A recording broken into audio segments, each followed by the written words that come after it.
I forgot to unmute. Hello, everyone, and welcome back to the stream. I hope you guys are doing well.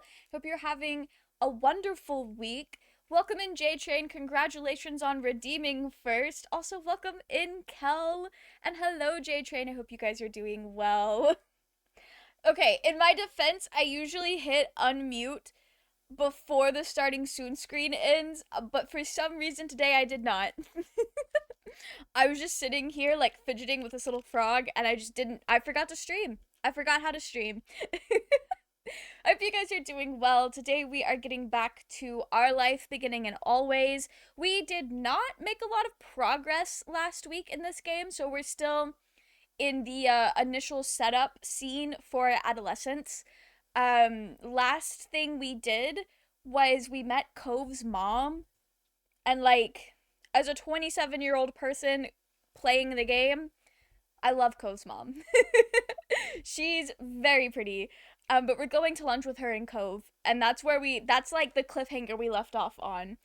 Not a whole lot else to say other than that we're playing a 13-year-old now. So that's fun. How are things? Things are going very well, J-Train. I'm gonna be so real with you guys. I think it's the heat and the humidity, but I've been struggling to like actually be focused on what I need to get done. My unpacking Alistair video has one sentence in it, and it's just Alistair's the main character.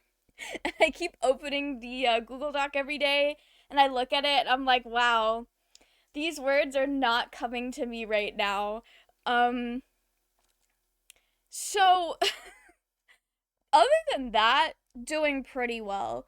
I have found the joy in making gaming videos again. Am I procrastinating video essays? Probably, but I'm still having a good time. I don't really have a whole lot else to say before we get into things, other than it took me most of this month, mostly because I didn't want to like clog up the chat with a bunch of different like timers. But I did finally open up voting for our July cosplay stream.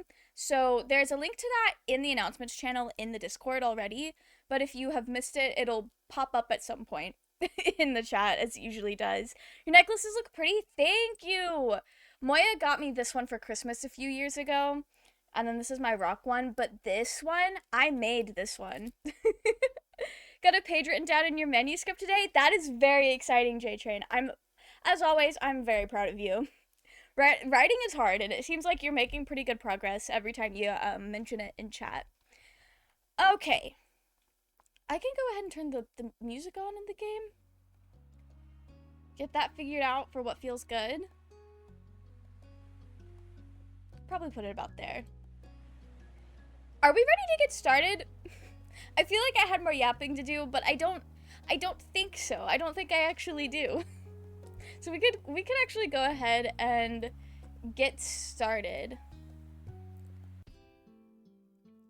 Okay. The walk was about 15 minutes, and along the way, Kyra asked a lot of questions about the area. Cove was quiet most of the time, so you ended up answering her instead. Damn. I don't think Cove likes his mother. We don't know why. We don't know why he doesn't like her. And maybe he's just, like, weird about her visiting and, like, the changes and everything. I don't know. He does not take change very well.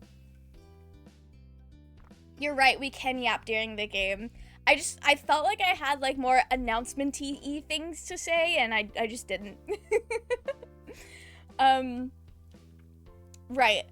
I initially, I thought Cove's mom was, like, a bad parent, and she definitely could still be, but not in the way I was initially thinking, at least based off of first impressions of actually meeting her character. Kyra explained that she lived in a large city, and she loved how peaceful and relaxing everything seemed in Sunset Bird. Oh, good for her!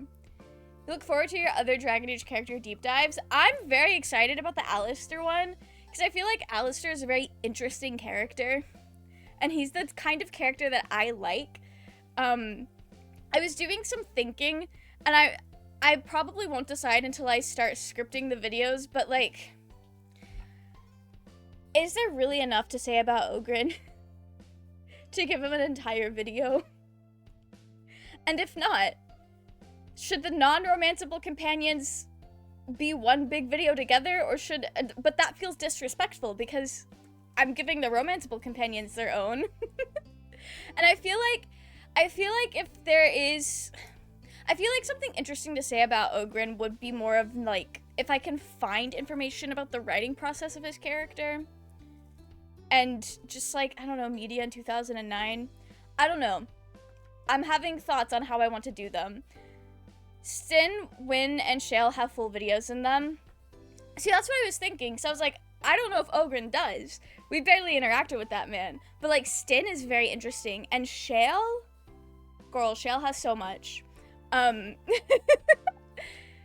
Did Grimwell levels of slander to Dwarves' reputation? That's wild. Not really Ogren. Yeah, I feel like the most interesting things about Ogren are, like, outside factors that don't even have anything to do with the game themselves. Non-romanceable options. There's a mod for that.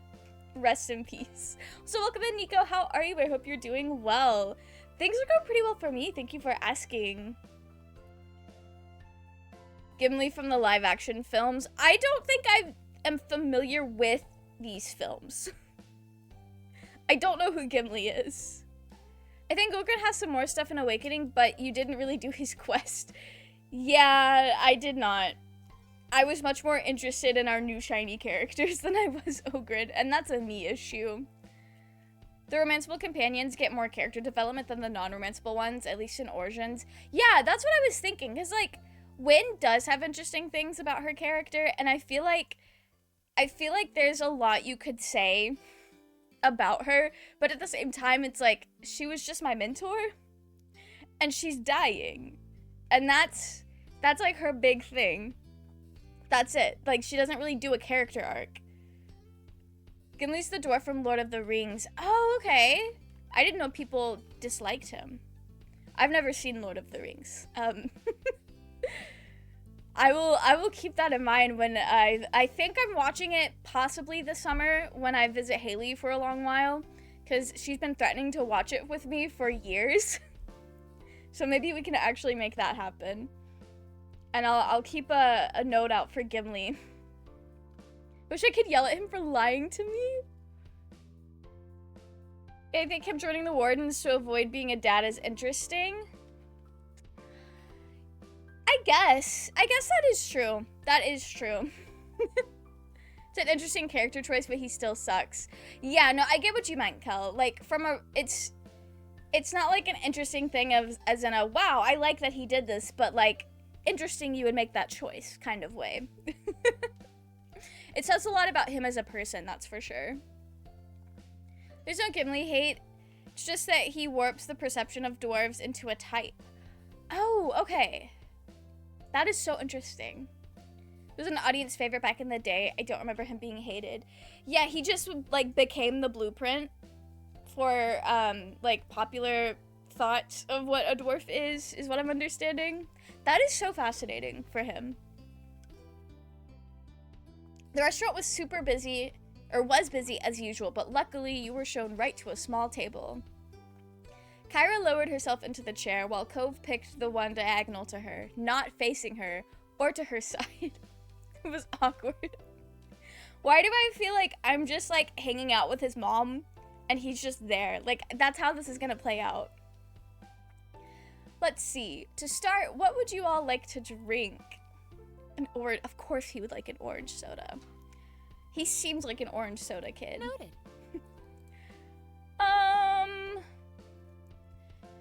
We'll go with water. Lemon or anything? There's sugar on the table. With a lemon. It's just Varric and Dragon Age? Okay, Gimli's gotta be chill as hell then. We love Varric. One of my friends, who's never really played Dragon Age, we were talking about it yesterday. And she was saying how, like, she started Inquisition, but just didn't like how it played. But she wanted to romance Varric, and I had to break it to her that Varric was not romanceable. Also, I think there's a little more to Wynn than she is the mentor that is dying, because she accepted a spirit into her, which goes against everything she believes. I don't know if she fully registered what that means. What she was taught has been... Oh, yeah. Okay. It doesn't get treated like as a spirit in the way that Justice is treated with Anders. But that is true. Do they call it, don't they call it like a wisp or something? Or was that just one of her abilities? I forget that wisps are also technically spirits. Kyra placed the order for your drinks, getting a black hot coffee for herself, and it didn't take long before they were brought to the table and set in front of you. You took a long sip of your drink as you looked around the restaurant. Your small group checked over the menus, deciding what to order. The last time you came here, the dish you ordered was amazing. You wanted to order something different this time. Kyra and Cove didn't need any encouragement for this. They were totally focused on the information in front of them. Soon the meals too were ordered and the menus taken away.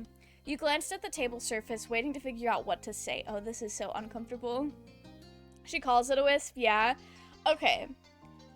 You know, I don't think I ever processed. I think I'm in the same boat as when I was not looking at the wisp like it was a spirit in the same sense of like demons and justice. So, thought she was possessed by a spirit of faith. Oh?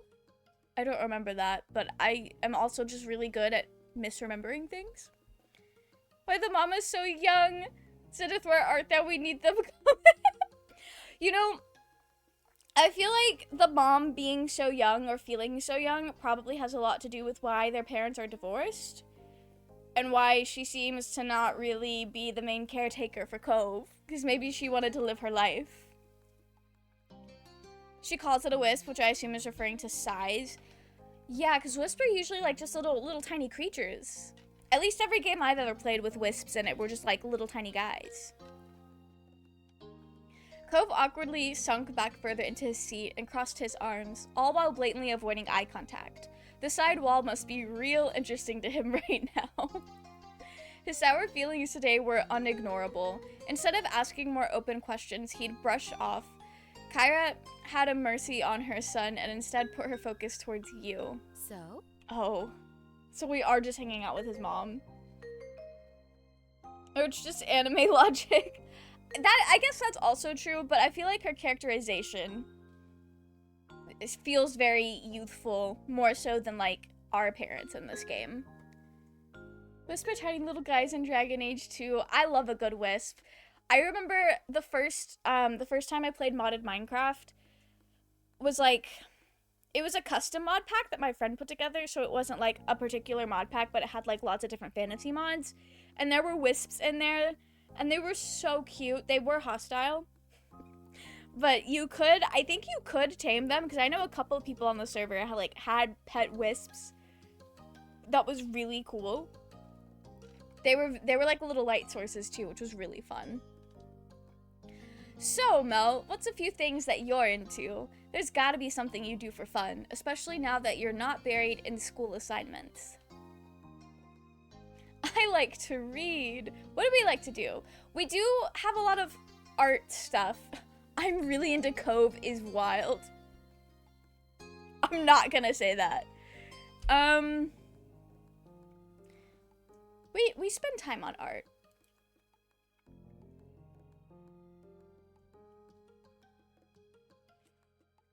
I guess we draw. I filled out a lot of sketchbooks. We paint. I enjoy painting from time to time too, but I can't say I'm any good at it, girl, me neither. And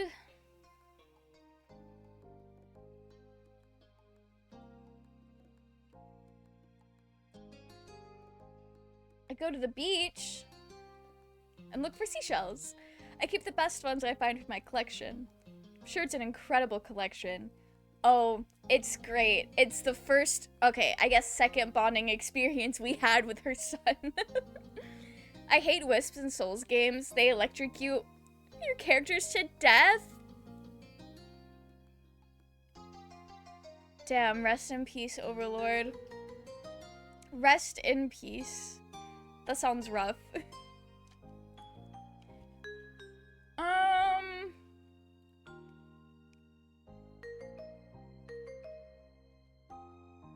Games are fun. I like to play video games. I don't know much about them. Maybe you can show me sometime. And yeah, I don't want to say anything else. I'm happy to learn more about you. There's so much I hadn't heard. Cove leaves the details out.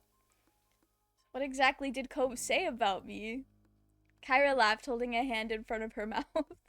I can't tell you that. I didn't come all this way to embarrass my son. Too much. Kids are delicate at this age. That's crazy. Might have to run tests on seashells. What kind of... Wait. I can't tell if you're making a joke or not. Maybe we could study the seashells. That could be like our next cutscene. She laughed again, and you glanced at Cove to see his reaction. He cringed, looking very much like he would rather be anywhere but here. Hoping it would clear some of the tension in the air, you decided to ask Kyra a few questions of your own. Cove hadn't told you much about her, and you were curious to know more about this woman who was such a big part of his life. What exactly do you do for work? I'm a travel writer for magazines and things. I keep people in the loop on what's worth seeing. It's good. Oh, that sounds fun. It's a Mass Effect reference. You know, now that you mention this, I think you or somebody else might have made the exact same joke a couple streams ago when we were showing Cove our seashell collection, or like something like that. Hit her with the wow. That's cool. Why did you get divorced is crazy. I just met her. Where do you live? In Nevada? Have you ever been there? You shook your head. It's a beautiful place. Check it out if you can. What coast are we on? How far away is Nevada from where we are currently?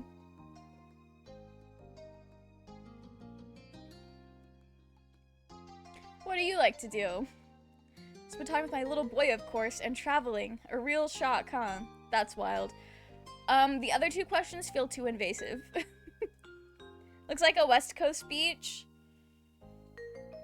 Okay. So Nevada shouldn't be too terribly far in regards to, like, the rest of the country. Young mama, we need to romance your son. Not yet. Quit yapping. Listen, we gotta get to know this woman. She's gonna be our mother-in-law eventually. It was probably you. I think it might have been. Cove sipped his soda angrily, slurping up the remaining drink with furrowed brows. He looked ready to run straight out of the restaurant. Rest in peace to this child. You weren't sure if coming along had ended up making the lunch better or worse. We'll hit him with a smile, I guess. Cove eventually noticed you watching him. It was subtle, but you swore you could see the hint of a smile tilting the corner of his lips. Very cute. You two seem really cute together is wild. Girl, we're not official yet. Wikipedia says it's in Cali, so yeah, West Coast beach. She lives in Nevada in a beach. Maybe she lives next to a lake, maybe? I don't think Kyra lives next to a beach. And it's not us that lives in Nevada, it's her. Seriously? Why would you say that? That is a wild thing to say.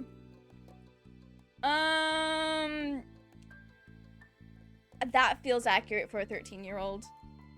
Were the two of you really cute together? Your meals were delivered shortly after that, and everything was so delicious, even Cove enjoyed his food. Even Cove enjoyed his food. Okay. Alright, now that we're all full and content, can you please explain why you've had a bug up your butt all day?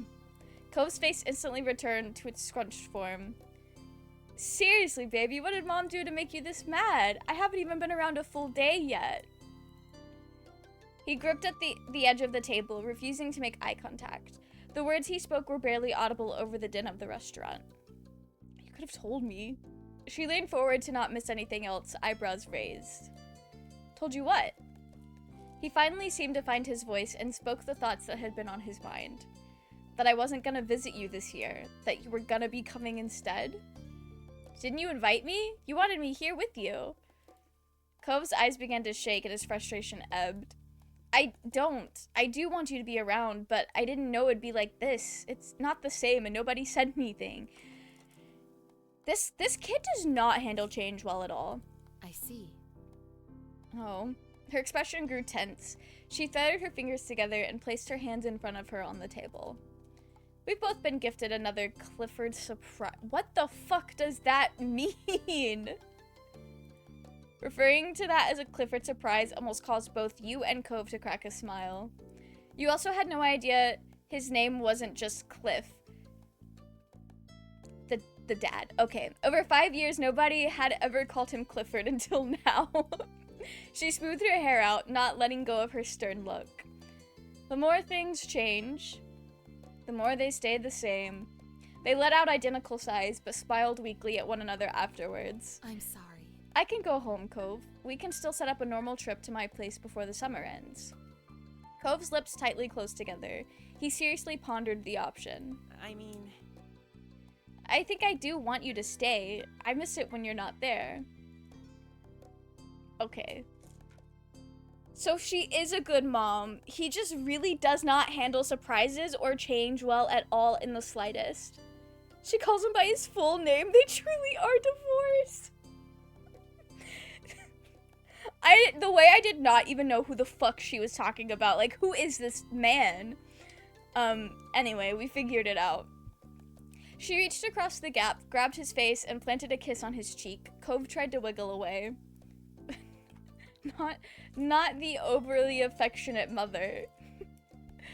I'm sorry, sweet young men need to be smooched by their parents. If I don't, they'll take away my mom license. I feel like I've heard my friend say that about her cat before. Kyra was completely enthused by Cove's admission, though a tone of seriousness did return to her voice when the conversation continued. Do you want to talk to your dad, too? No. Well, he said no, guys. Cove had snapped the word instantly, but reeled his annoyance back in just as quickly. Maybe later, not today. It's all right. I understand. We can shelve it. Thanks, Mom. Thank you for talking to me, little mister. She grinned affectionately at him before turning your way. And thank you, Mel. Girl, what did I even do? It's easy to act like a baby with your mom. It's harder to keep that up with your neighbor watching everything. Especially when you really care about what said neighbor thinks of you. She winked. She knows. She knows that these kids are out here crushing on each other. Mom. She just ruffled his hair with a laugh, then moved her hand down to tap the end of his nose. And that was how the issue was resolved, at least between Cove and his mom.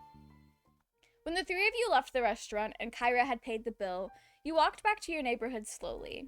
You had eaten so much by that time you were beginning to feel sleepy. It didn't help that the lunch had happened late and the sun was already beginning to descend from the sky. She knows and she approves. That's wild. That's gotta be embarrassing for them. Everyone around them knows it. But eventually you reached your street. Someone was there to greet your group upon arrival. Welcome back, family, and Mel too. Huh. Hit him with the cliff? Okay, we're on nickname terms again. They're so alike. Okay. The two walked past him into the condo without sparing another word. Despite the summer heat, their shoulders were cold. Uh-oh, I'm in trouble. Good luck to this man. He rubbed the back of his neck with a crooked smile, but his eyes were soft as he looked on after them. He's so much like his mom, don't you think? I did just say that. You gave a vague nod, not sure what he was expecting you to do. He nodded back far more energetically. Okay, have a nice night, Mel. You too, Mr. Holden. With that, Cove's dad disappeared to join the others inside. It was your turn to go home now. Summer hadn't started off at all how you imagined it would have, though it turned out to set the tone well. Having Kyra in the neighborhood was a new experience not only for you and Cove, but also both of your families, and a dull moment was rarely had. Okay. What are we feeling? Colleague went to Germany and brought you back a souvenir. Cookies called ballerinas. Gonna taste test them. Oh, I hope they're good. I don't think I've ever had those before. What kind of cookies are they? If you can tell from the packaging, if you haven't opened them already. One of my friends in middle school, her family was from Germany, and her grandparents would go back like once a year, and they would bring back like all sorts of like treats and like candy and stuff like from Germany. It was very nice. The Harrisbro gummy bears from Germany are so different than the ones you can get in America. That was wild. They also don't use food dye, or at least they didn't when I was in middle school, for like the Germany ones, which is great because I have allergies that prevent me from eating all of the American candy that I want. So that was cool. I think we'll start from the left and work our way over this time. Looks like Choco Oreos, but with cookies. Wait, so it's like... That sounds really good. If I'm understanding that the right way, that sounds really fucking good. The family shopping trip had lasted most of the morning, and you still had to unload everything from the trunk before you could go enjoy the afternoon. You cradled another bag in your arms as you headed towards your house. One red food dye is banned in most of Europe. Yeah, I did know that. I'm allergic to a blue food dye. I don't know which one. I just avoid all of them. But I am allergic to blue, which is very sad considering blue is one of my favorite colors. And is used in a lot of things. Like even dark reds will have blue dye in it. For food, at least. And it's really funny because I had a friend in high school that was allergic to red food dye. Probably the kind that is banned, because I know there's like one kind that's like, I guess, like the worst. So between the two of us, we couldn't have any colors except for yellow. Blue, welcome in. How are you? I hope you're doing well. This is Doki Doki Literature Club Summer Edition. If there was a blue-haired boy in the game. That sucks. Blue's my favorite flavor. I will say, when I was really young, I did not like a lot of blue flavors. And once my blue food dye allergy kind of developed in middle school. Or at least it got like so bad that I couldn't like eat it anymore in middle school. And at that point, when it got to the point where I would be violently ill, like violently ill when having blue food dye, I no longer liked the blue colors that I used to like. All of the flavors felt bad. It's like my brain rewired, my taste buds rewired themselves to think everything tasted like ass if I knew I was going to be throwing up later. Blue isn't a natural color for food. Yeah, a lot of, like, food that has been dyed blue or green gives me the ick, but I do think a lot of that is due to the fact that I know I'm allergic to it, and I know if I were to eat it, I would be puking and shitting later, and that's just a gross thing all around. Not a fun experience. It mentally suppresses hunger? Oh, that is interesting. I don't think I knew that. The red food dye that is banned is because it increases cancer risk. Damn, I didn't know that. I know a lot of people, like, believe that there's a certain red food dye that's, like, linked to behavioral issues and, like, neurodivergent kids, but I don't know if that's actually true. I just know people assume there's a correlation. They have hazelnut chocolate filling. Stop, that sounds so fucking good, Overlord. We're all driving to Overlord's house right now to share these cookies with them. Gonna tell her to marry me? Wait, how would it work? I do be gay. Your lavender marriage just for hazelnut chocolate cookie fillings. Never tried blue food? You did it with ice cream? I mean, that's fair. It's usually things like candy that end up being blue. There's not a lot of foods just generally that are blue, unless it's like a specialty thing that's been dyed for like aesthetic. So it makes sense that you probably have not had much. You cradled another bag in your arms as you headed towards your house. It was one of the heavier bags from the grocery store, loaded with fresh apples, ripe tomatoes, a bunch of carrots, and even half a all of that in one bag? It's gotta be one of those, like, big, like, brown sacks. Not, like, the plastic bags. Basically, red and yellow make people hungry, which is why a lot of restaurants use it in branding. I could believe that. I could definitely believe that. Red and yellow, depending on the hue, are also like just very cozy colors, and I associate like baked goods with coziness. So if I'm getting cozy, you best believe I'm at least like daydreaming about having like a really good pie or something with it. Must have been a paper bag. You can fit a lot of stuff in a paper bag. Yeah, I don't think my family has ever used them in grocery shopping. I've never actually seen one in person. But I've seen them on TV, and they put so many fucking things in, like, the paper bags. If you think about it, no natural food is blue. Like, even blueberries are more purple. Yeah, like, the skin of blueberries are, like, blue-ish. But when you mush them, they're purple. Also, if you skin them, aren't they green? I might be lying. I don't fuck with blueberries, so, like, I might be lying to you guys, and I'm sorry if I am. I'm loving it. People knew their branding with them colors. Too bad their restaurants are, like, boring now. Yeah. I will say, it is just, like, fascinating to me that certain fast food chains have tried to make their restaurants feel more like, well, one, the minimalism and everything, but also, like, it kind of looks like they're trying to look like more than just a fast food restaurant and more like a nice place in a way that you would not associate with like chicken nuggets that cost $1. Because I know in the town where my parents live, they renovated a Wendy's and put like a fake fireplace in it and made it like super fucking nice. And it's like, what are we doing?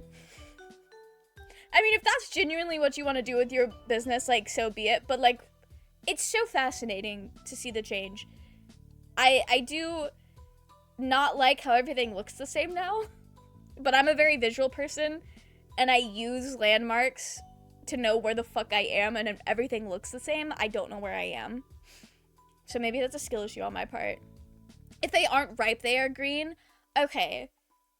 Thank you for clearing that up, Kel. You love blueberries? Maybe I should give them another shot.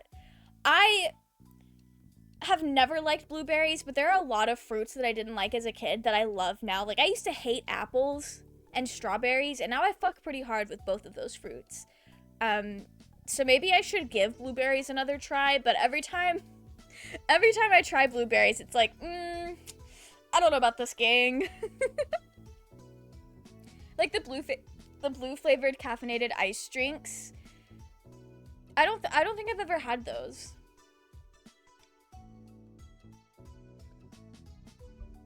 I don't know if I've ever had any of the ice drinks, actually.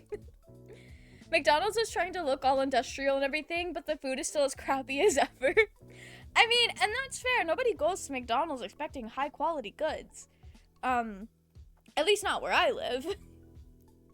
It's just so, like, interesting and, like, fascinating to me that they're trying to make themselves look like more than they are. And, like, I don't mean that in the bitchy way that it sounds. I really don't mean it that way. But it's more in the, like, why are we, like, trying to change our image? Like, what's the reason? Why do we want to associate ourselves with, like, nicer restaurants? It's a fucking McDonald's. They're kind of sour. Okay, in my opinion, and I'm a person that probably eats way too much sugar on a daily basis. I feel like most fruits are pretty sour. People always talk about how fruits are, like, generally pretty sweet, and it's like, you're probably right for a person who does not have a lot of processed sugar. I'm sure they're very sweet and tasty. I think most fruits are pretty sour. They sell them at the store I work at. It's the only place I see them. That's fair. I expect impossible demand for McDonald's because I love power tripping. You love power tripping is crazy. Rest in peace to the McDonald's workers anywhere that Barmy lives. Frequently have a shake that is blueberries, vanilla, yogurt, soy milk. The yogurt cuts down the sourness a bit. Blueberries are tart is the word. Yeah, okay. Honestly, that does sound like it's a pretty fire shake. There was this one that I was making a lot. I have not made it in a while because we have not had all of the ingredients at the same time to make it. And I just keep forgetting. But strawberries and bananas with like some ice and I guess milk. And I guess if you wanted to put yogurt or like something in there, you could. Strawberries and bananas, goated combination. The fruit of all time, if you will. Trying to look nicer to compete with Starbucks, which is wild to me because those are two completely different like markets, in my opinion. Like if I wanted like chicken nuggets, I'm not thinking of Starbucks. And if I wanted coffee, I'm not thinking of McDonald's. I know they have, I'm pretty sure they do like carry that, but I don't know. I just feel like they're two completely different things that shouldn't be competing with each other. Now, instead of being hungry in their restaurants, I feel no longer hungry whenever I look at them. I just need Pizza Hut. I feel happy whenever I see Pizza Hut ads. Really? I don't think I feel any strong emotions towards fast food ads. I can't think of a time where I've seen a commercial for fast food and been like, damn, I feel pretty good right now after seeing that. They want you to get your coffee frappuccino while you get your nugs rather than leaving to get the coffee. That's just the most economical decision to make, though, in my opinion. Like, if you're already there getting everything else, like, you might as well. Unless their coffee is dog shit. I don't really drink coffee. So, I don't know if their coffee is dog shit or not. But, so, like, it's interesting to me that they're trying to visually, like, key in the same kind of vibe that Starbucks has. Love the fact that a nearby pizzeria is open till 5 a.m. That's when your shift ends on Five Nights at Freddy's, isn't it? Isn't it? McDonald's coffee is dog shit. Damn. Sounds like they have bigger things to worry about than their interior and exterior designs then, if they want to compete with, like, a well-established brand for coffee. In FNAF, it's 6. Oh. Damn. 5 a.m. is the last hour then. Never mind. I was trying to have a FNAF moment. So is Starbucks. They're both dog shit? Okay. Well, that's... Maybe disregard everything I just said about them trying to compete when they're different, because apparently they're not all that different. It's less the quality of the coffee, more the people sit in Starbucks to, like, work. Yeah, okay. That's fair. On the weekend, they're open till 6 a.m. It's the Five Nights at Freddy's hours. Okay, let's get these groceries inside. Ma came out the front door and paused just ahead of you. It's no trouble. Need any help with that, Mel? I can bring it the rest of the way if you want me to. No, we got it. You're doing just fine. Even if it was large, it wasn't really any problem for you. This is like the energy of when you like get completely strapped up with grocery bags. Like you have 10 bags hanging from each arm and to bring everything in like one trip. That's what we're doing right now. They want you to do that at McDonald's instead, aka nicer McDonald's. That is wild. I had not thought about it that way, Kel, but that does make a lot of sense. But at the same time, like, I don't know if anybody thinks about going to McDonald's to work. It's free Wi-Fi McDonald's now? I did know a lot of fast food stuff used to do free Wi-Fi because I have like a very core memory. This was before my family moved to Georgia, but my grandparents lived in Georgia. And it was one summer, we were like driving. It was like an 8-hour drive between where I lived and where my grandparents lived at the time. And we were driving and we stopped somewhere in like the fucking middle of Alabama. Because we were like having to drive across a few states. And we stopped at a Wendy's so that my mom could like do some work for an online class that she taught. And this was like, had to have been like 2009, maybe. I don't think I had started high school yet. somewhere in like the very late 2000s. People looking for free Wi-Fi will work there. I guess that's fair. I get my coffee at a local bakery or cafe because it's cheaper and better. Yes, and also, I'm sure most of you guys here know that Starbucks has been on the boycott list for a hot minute. But also, if you like keep up with anything related to unions, they're terrible. I have some friends that work there that have spearheaded like the union stuff in their local areas, and the things that I have heard, wild shit. That being said, the Coke and Sprites at McDonald's are really good. The Sprite's very distinct. Very, very distinct. Usually go to Pete's Coffee because their coffee's actually good. Is that like a local chain or something? Or like a regional chain? Don't dox yourself, Kel. But I don't think I've ever heard of that one. Employees usually have access to Wi-Fi at their workplace, no matter if there is free Wi-Fi or not. Free is for the guests, while employees can access the actual Wi-Fi of the workplace. Yeah, I think we were talking about, like, people who work from home or are, like, working on homework and things like that. Not, like, people working at McDonald's in the sense of, like, they're a McDonald's employee. I think it's a West Coast chain. Okay.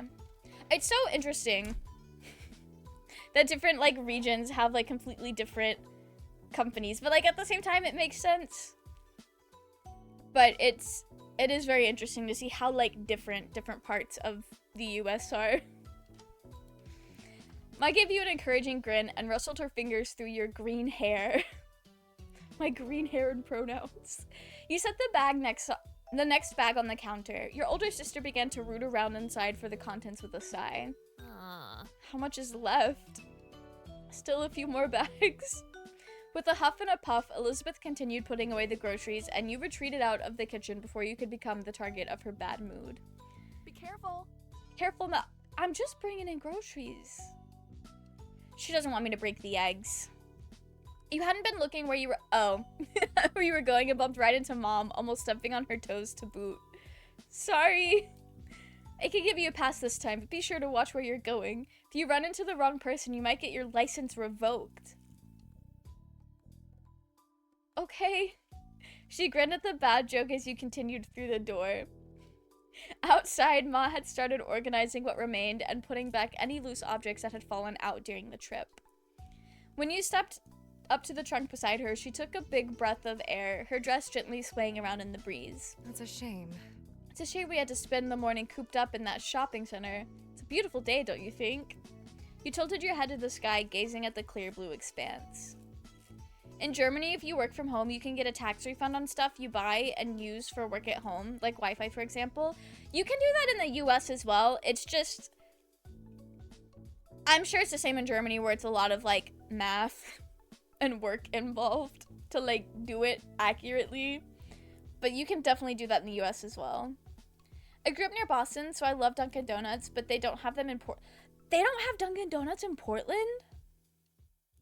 My sister would be devastated. I don't think she's been to a Dunkin' Donuts in a few years, but I think she just likes having the option. McDonald's is a terrible place to do work. It's so noisy. I have not been inside a McDonald's in quite a few years. But I think most fast food places are pretty noisy. One of my friends went to work on an Amazon warehouse and he has to sign his union rights away, which is like, I'm still ordering my next day delivery. That's crazy. I did not know they were signing their union rights away. I have heard that Amazon warehouses are like hell on earth to work for, though. That's rough. That wouldn't happen in Germany because of our strong unions and workers' rights. Yeah, I know the US is very anti-union, which is wild. I was looking forward to traveling to Germany this year, but I will be moving to Argentina, so that's out of the question. There's always next year, Overlord. In Germany, if you do home office at home and you somehow have an accident at home, it's counted as a work accident, which means your employer pays for it. That's wild. Also, welcome in, Phoenix. Thank you so much for the follow. I hope you're doing well. Dunkin' Donuts is less common the further you get from Massachusetts, where it started. So they are rare on the West Coast. That is fascinating.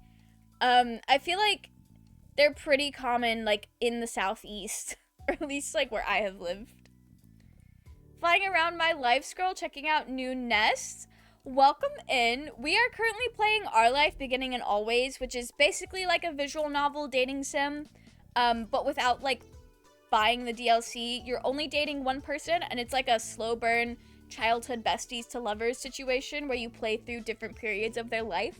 We're currently in the adolescent section where we are 13 years old. We've also just been yapping.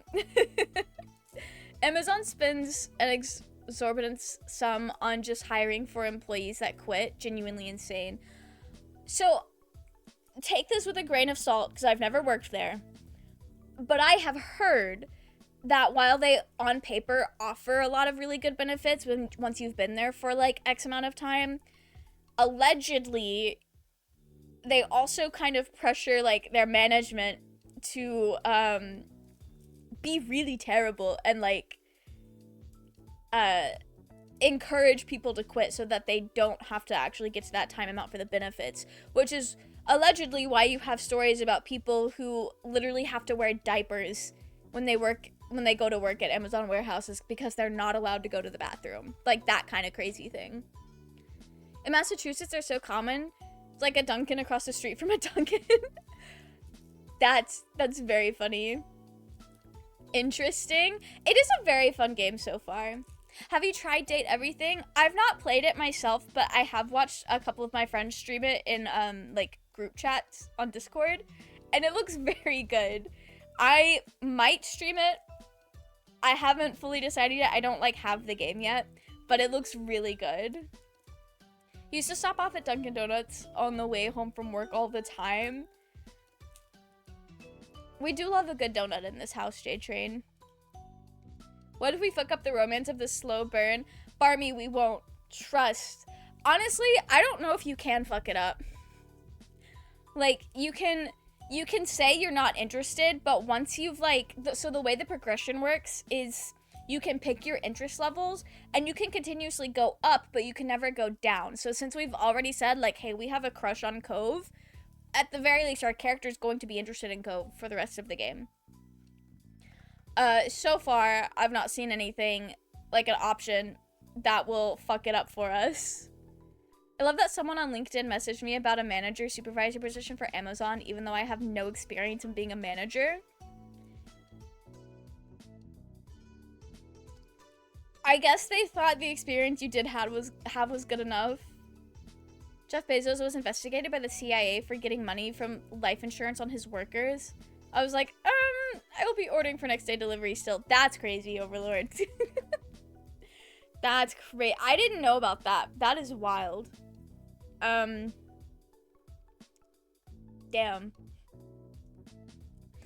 Rest in peace. Unfortunately, there is no ethical consumption in under capitalism. So I guess there's that. Corporations are just legalized mafias. When you put it that way, Blue, you are kind of cooking. You know what? It's a nice day. Yeah, it is. You closed your eyes and enjoyed the way the sun warmed your face for a few moments before turning back to help Ma with the groceries. Oh, hi, Cove. It's always Cove coming back out. Time to vote for communism/J. What if? You notice Mom wave over at Cove, who just exited his front door, his surfboard propped up under one arm. He knows how to surf now? That's cool. Let me see. Surfboard and a wetsuit? Where might you be off to on this beautiful day? Cove instantly startled, not having realized your family was also out here. Even though your mom was the one who called out, you were the one he looked at. He tried to settle down again. Cove stayed on his side of the driveway, giving a small wave in greeting. After a moment or two of deliberation, he jogged over to properly say hello to you and your moms. It was decidedly awkward since Cove had trouble figuring out how close to stand to you.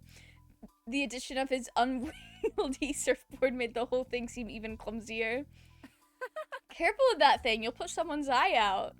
Mom chuckled and got a whispered reproach from Ma for it. Pam. Please go easy on him. It's just like when cosplayers have those big-ass props at conventions. The way it works in the US, home office stuff, is you only get a tax break if you are a freelancer. Then you can write off a part of your rent/bills off as business expense. Otherwise, you have to get reimbursed by your employer. Oh, okay. I also think regarding to Wi-Fi here in Germany, not only do you get a tax refund, but you can also ask your employer to pay a cut of your Wi-Fi bill. After this week, the US has to follow New York's lead. One can only hope, honestly. No, what's crazy is I got on Twitter the other day, I guess like after the vote, I guess the day of the election in New York, and for some reason, like, RIP New York was trending, and I was not knowing there was an election in New York because I don't know a lot of people that live in, like, I think I know one person that lives in the state of New York. Not realizing that it was a political thing, I was like, what the fuck happened in New York? What do you mean, rest in peace, New York? And then I clicked on it, and it was just people, like, being shitty about an election that had, like, a good outcome, and it's like, oh, well, this is a poor choice of words when a lot of TikTok has been fear-mongering about, going to World War III. Maybe don't do that to me again, actually. Eternal support to Chairman Mamdani against supermarkets. I do still be getting away from the country. That's so fair, Overlord. That I have a lot of friends that are trying to move out of the country as well. So New York City mayor, yes. It's also the primary, not the general election. Oh, okay. Okay. I did not know that. I just looked long enough to make sure that, like, nothing terrible had happened. Your employer also can pay for your phone plan, ticket or public transportation, and your gas for your car. Oh, that's cool. I know there's an interesting Muslim guy who wants to become mayor. Yes, I think he's doing well right now. I think. He's going to be the Democrat running for mayor. Okay. Okay, so he won the vote to get the opportunity to run. I did not know mayor worked like that as well. I'm gonna be so real. That's cool. Trump about to find a reason to deport. That's crazy. Wouldn't be surprised if he tried that. Blue, you don't have to point out something so obvious. Hopefully that does not happen. Cove winced. He wasn't a big fan of attention under normal circumstances, so in this particular moment, he was probably wishing he could be invisible. Real. Don't mind her, honey. How are you today? I'm alright. Just gonna surf. Hi, Cove! He had relaxed a little when Ma spoke to him, but the rigidity? I don't think I've heard this word be said ever in my life. The rigidity all came back as soon as you said something. Hey. Hey, Mel. He met your eyes and it almost felt like you had butterflies in your stomach. That's crazy. If you want to go to the beach, we could hang out there later. You noticed the flush of red on his cheeks, but that might have just been from the heat. Sure, I'll meet you there when we're done. Cool. That must have been more enthusiastic than he had intended because he immediately quieted down. You're not done unloading, right? Can I help? You're gonna have to put down that surfboard, buddy. No. This is our job. You go enjoy the beach. Mel can catch up as soon as they are finished here. Alright, I'll see you. Yeah, bye for now. Cove headed on down to the beach with more skip in his step than normal. It was really cute. You smiled softly to yourself at the thought that you'd be joining him soon. Oh, these kids are down bad. Congressman was calling for Trump to do that. That's crazy. What? Okay, this is a rhetorical question because I know the answer to it, and it's more of a like, damn, how did we end up here? What did we do to end up with the most cartoonishly evil politicians and world leaders in the US? Like, what did we I know what we did, but like, how did we get here? Why is this the world we live in? He won the primary, and now old centrist Democrats are freaking out because they're all big business owners and don't want proof that socialism works.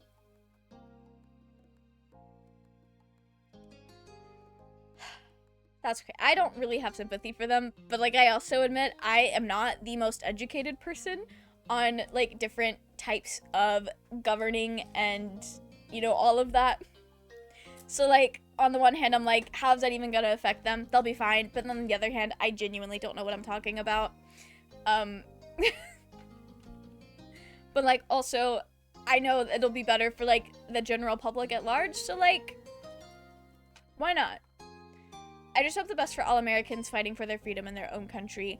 Yeah, me too, Blue. Me too. It's rough out there. He sure seemed to perk up after you agreed to meet him there. I wonder why that could be. Because we're homies. Why are y'all being weird about me being friends? I have no love for communists and stuff, but I also hate runaway capitalism. I'm gonna be so fucking for real. I don't think I actually know enough about, like, communism to have an opinion on it. I recognize that a lot of times in the US, communism has been the bad guy. But also, like, I don't know. I feel like the only reason they hate it is because it's just, like, the exact opposite of capitalism. I don't understand why it matters if, like, other countries in the world want to do communism. But I also understand that there are some countries that have done it, and it was not ideal. But I have not done the research to actually form an opinion. Crashing the fuck out that whatever reform to have a state-run grocery stores, dog Kroger isn't gonna fuck you, they're gonna bite your dick off. Real! Accurate! So real, Barmy. Say it louder for the people in the back. Yes, I do know socialism does not equal communism. I do know that. I may not know a lot of things, but I do know that thing. They're threatening to fund the guy who lost the primary, still run as an independent, so they're gonna split the vote. Okay, I do agree, two-party system, fucked. We shouldn't do it. Didn't the Founding Fathers also... Okay, I got this information from the Hamilton musical. But didn't the Founding Fathers, or at least George Washington, also be like, hey, yeah, don't do the two-party system. That's fucked. It's stupid. They will try. That's crazy. Anyway. I feel like that's not gonna go well, considering that right now people are using the two-party system to try to fight off fascism. So... Good luck, New York, and the rest of us, actually. I think they focus so much on communism being the bad guy that they forgot about the Russians.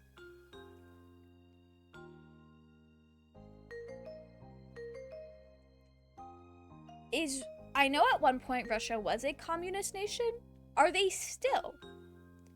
I feel like I should know this, and I definitely do not. Communist states never existed. Yeah. Even if China and the Soviets called themselves communists, they were socialists. Oh, okay. That's why people say communism, as it's supposed to be on paper, has never actually been a thing in practice. It isn't currently communist? Okay, thank you, Cal. Thank you for enlightening us. They are not? Okay. I feel like I should have known that, but I just simply did not. No majority of the European countries are socialists and stuff, but my grandparents ran away from military.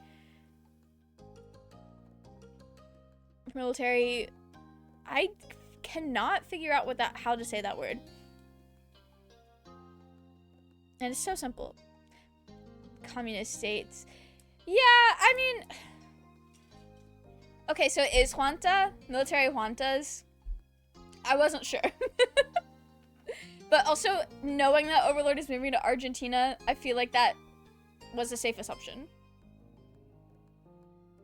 Juntas. Oh, military juntas. Russia isn't communist anymore, more of a mix, like religious fascism, kind of. How did we get to a place where fascism is on the rise globally? I hate it out here. All right. And we're being bullied by our parents for having a crush. This is because those are completely on the same level. It's giving him a hard time, Lonnie. Josh. It's different. Mom's face broke into an incredulous grin. She's having too much fun. She's having too much fun with this. In what way? I'm being supportive, and he can't hear it. Mom full on laughed at that. Lonnie. You're the worst of us when it comes to this. Honestly, I keep trying to warn people, but they won't listen. I want a game just about our moms. Let's get Mel a visa for Europe. I should definitely get a passport soon. I feel like that is something I should have. And I do not have one yet. Ranked choice voting for the win. Everyone should get it. Wait, what is that? Get your passport, save money, and move to Europe. I will say,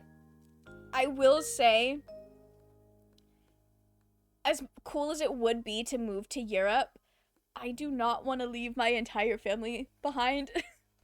And also, like, if every decent, not fascist evangelical person...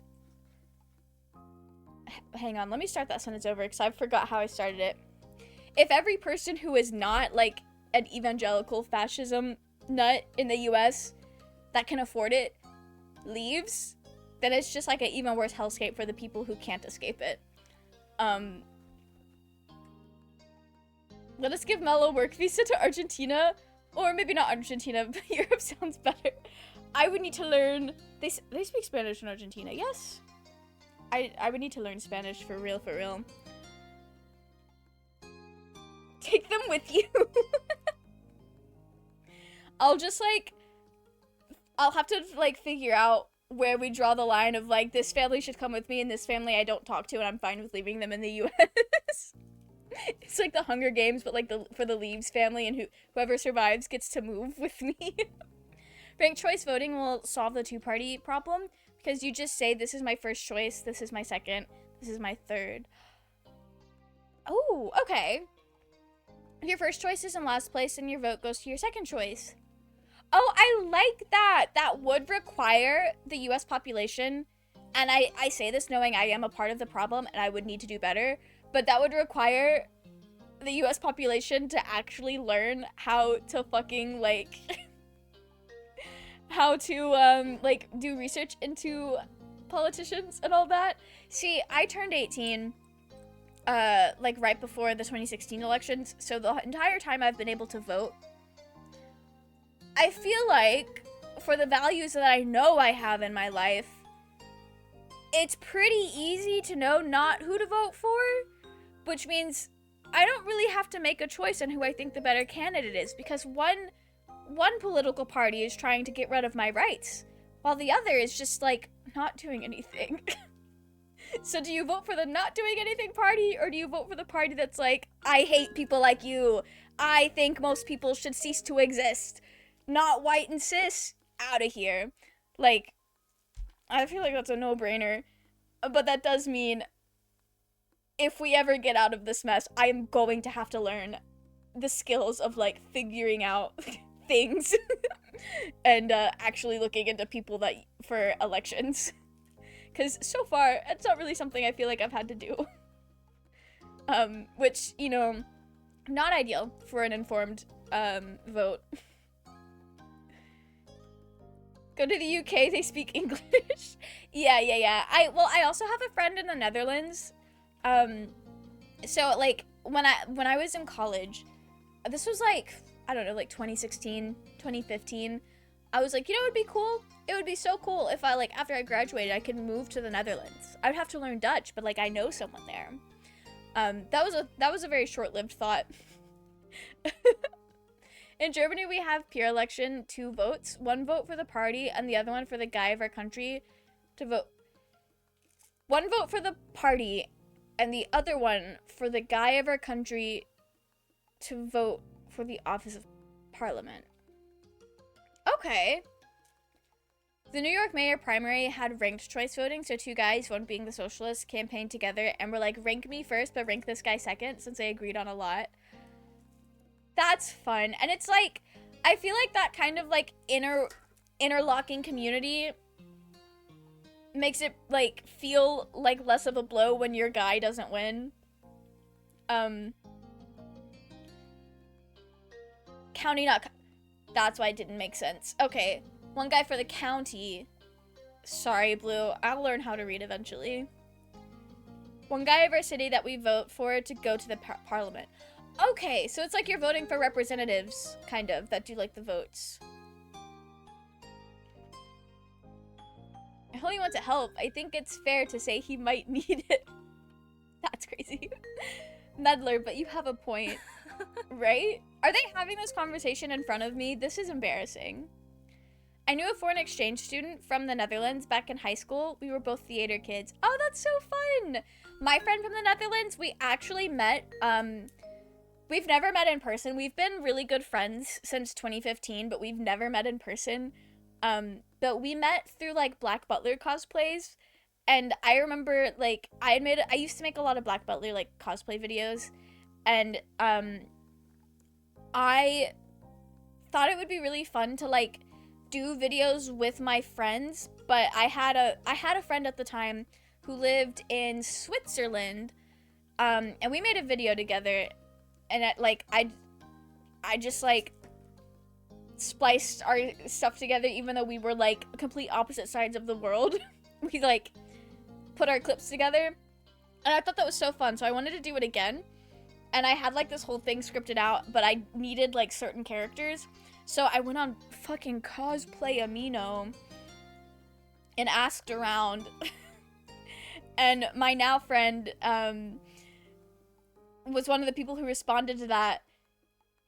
And we just, after that project, we just kept talking and, like, being besties. And 10 years later, we're still friends. I know it probably never happened, but it would be cool if you would move to Europe. I would at least like to visit. I think it would be cool to go to Europe. Ranked choice voting can help the two-party problem we are in. That would be so slay. How do we make that happen, Kel? At least it sounds complicated, like our electoral college. I do not fuck with the electoral college, but I will be the first to admit, there might be information I don't know that makes the electoral college make more sense, but as of right now, everything I do know about it, it's like, this makes no fucking sense. How can you lose the popular vote, but win the electoral college vote? Make that make sense. Vote in local elections. Hell yeah. Everyone out there, I think everyone in chat tonight is, over the age of 18. Go vote in your local elections. Change your license, your driver's license, to, like, the area you actually live in, so that you can vote in your local elections. You're 3 years old, rest in peace, Blue. Not you sharing your 3-year-old age in chat. That's a bannable offense. In Berlin, they have opened the first Hoyoverse cafe in the world. Oh, that's cool. That's cool. I have a friend in the UK that would be very happy to know that, but I'm sure he already knows. Right now, Portland has ranked voting for mayor, and it was on the ballot to be statewide for Oregon, but it didn't pass. Oh, okay. But, like, it is implemented in, like, some more local areas. That's cool. I hope we eventually make the change. It was close, so they'll probably put it on the ballot again. Oh, hell yeah. That's cool. You narrowed your eyes at their teasing, and they simply chuckled conspiratorially before taking more bags from the trunk and heading inside. Think Maine has it statewide? Oh, that is really cool. Okay. That is very, very cool. I did not know that about Maine. I don't really know anything about Maine, actually, but that is cool to learn. Once everything had finally been taken in and put away, you got yourself ready to meet Cove at the beach. You had a surfboard in your room that you wanted to take with. We live on the beach. I think it makes sense we would have a surfboard. If you visit Europe, would be cool if I'd met you. Yeah, I think that would be so fun. That would be very fun. We would have to make a trip specifically to Germany for you, Blue. You'd been practicing your surfing more and more lately. It was always ready to go. After grabbing your board and getting everything ready, you headed down to the beach. Have fun. We sure will. Stay safe. Oh, we're gonna need it. Speaking of visiting Europe, I'm planning a trip to Ireland in a few years. We went to Scotland last year. That is so fun. That is very cool. You could also do a vlog here. Maybe. I went to a small Thai cafe and it had Pokemon paintings and murals. They were selling Pokemon cards. This was so cute. Hopefully they won't get sued and stuff. I'm sure that's fine.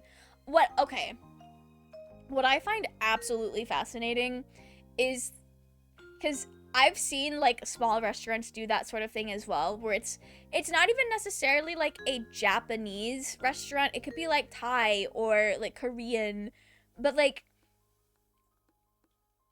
different like kinds of Asian food that are very clearly marketing towards like the anime weeb community.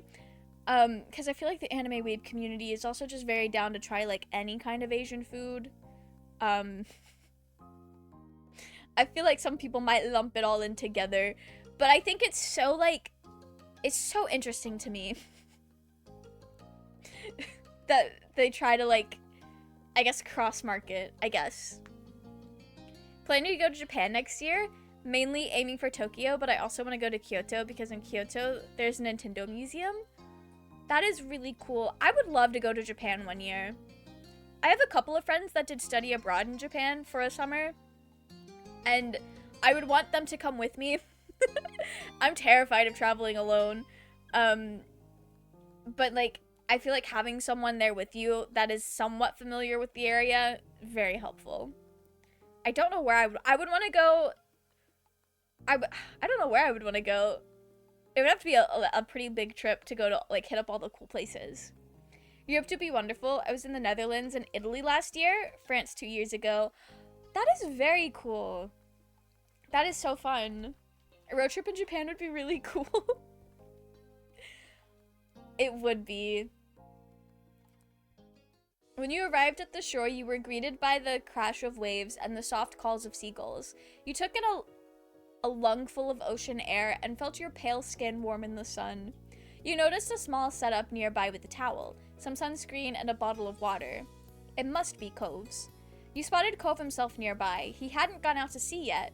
He was just sitting in the sand at the water's edge, his board propped up beside him. You strolled up beside him. Hey, I'm here. Mel. He looked up at you with a smile and quickly hopped to his feet. I was gonna go in on my own soon. Kinda seemed like you weren't coming. I would never stand up, Cove. Sorry you had to wait. You don't have to say that, it's okay. Then he cast his eyes out towards the waves.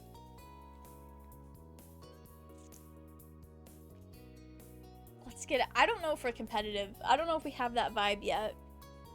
I had 2 Nintendo Switch 2 consoles, and yesterday you sold one of them for profit. I'm glad you were able to sell one of them.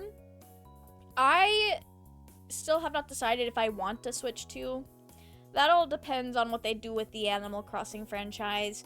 Although, realistically, if I'm ever at a point in my life where like dropping $400 to $500 on a console is like something that I can do without having to like save up for it, I'll probably get one. I feel like it would be fun. I'll play Mario Kart on it. Looked it up, in Maine and Alaska have statewide ranked choice voting. A bunch of southern states have outlawed ranked voting. Outlawed it is crazy, although I expect nothing less from southern states.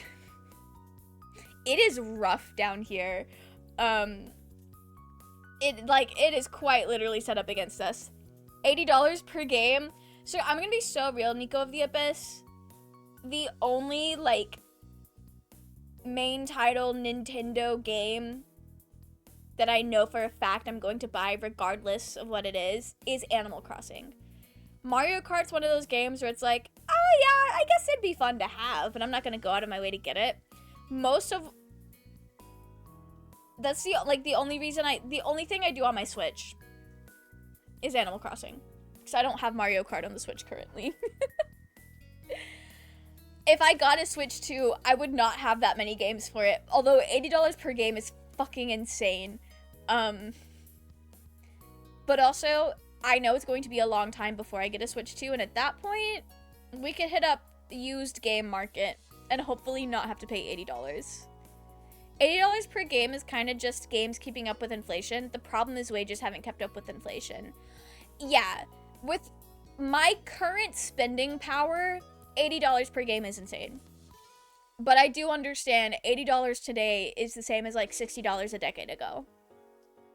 The same. That makes sense to me, that I understand. I am just not, like, it would have to be a very special game. Because, like, isn't Baldur's Gate 3 $80? Or was it 70? I think it was 70. 70 US dollars. I would do that again. For Baldur's Gate 3 or something of, like, an equivalent experience, worth it to me. But, like, I don't think Mario Kart to me is not worth $80. Honestly, I'm gonna say Animal Crossing to me, also not worth $80.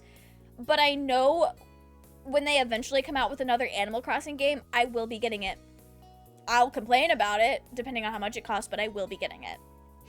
And that's on Animal Crossing Autism. Maybe I'll feel differently. I'm just thinking about New Horizons, and I feel like New Horizons at the $80 price tag, insane. They would have to do something pretty special for the $80 to feel very worth it. Oh, it's for the deluxe? Okay. I'm gonna be so real. Most of what I know about the Switch 2 is what people have said on the internet, and a lot of people on the internet were very, like, rage baiting and complaining about the rage bait that they saw. GTA 6 about to cost $100.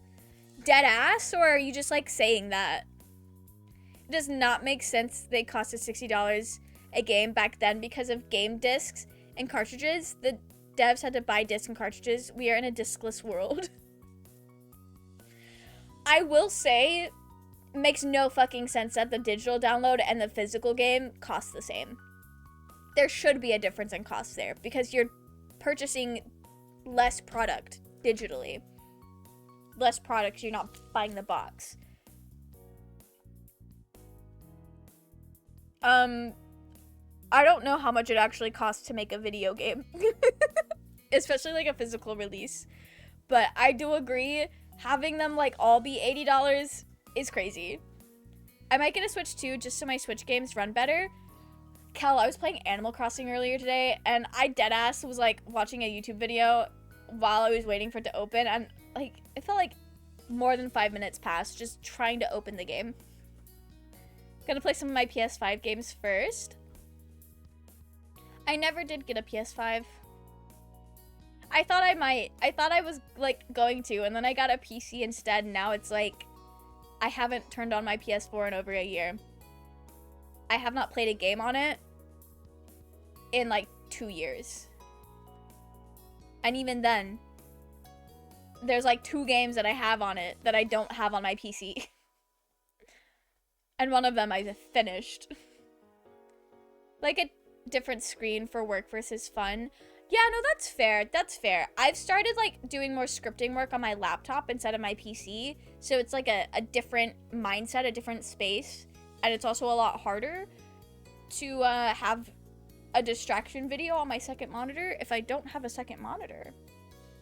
These people saying Steam Deck is going to kill the Switch 2. Meanwhile, Switch 2 sold over 3.5 million units in the first 4 days. More than Steam Deck was ever sold. Yeah, like, I feel like it's 2 completely different, like, demographics of, like, gamers. Because a lot of Nintendo products, I feel, targets more, like, family.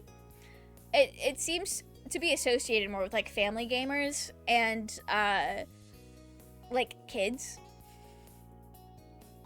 Kids, families, and people who are really into Pokemon and Mario. And those people are not going to have the same sort of value in a Steam Deck as they would a Switch. Because the games they want to play are only available on Nintendo consoles. Legally. You mostly play on your PS5? That's fair. That's fair. My brother got a PS5 and he uses it a lot, and he makes fun of Baldur's Gate because it loads better on his PS5 than it does my computer.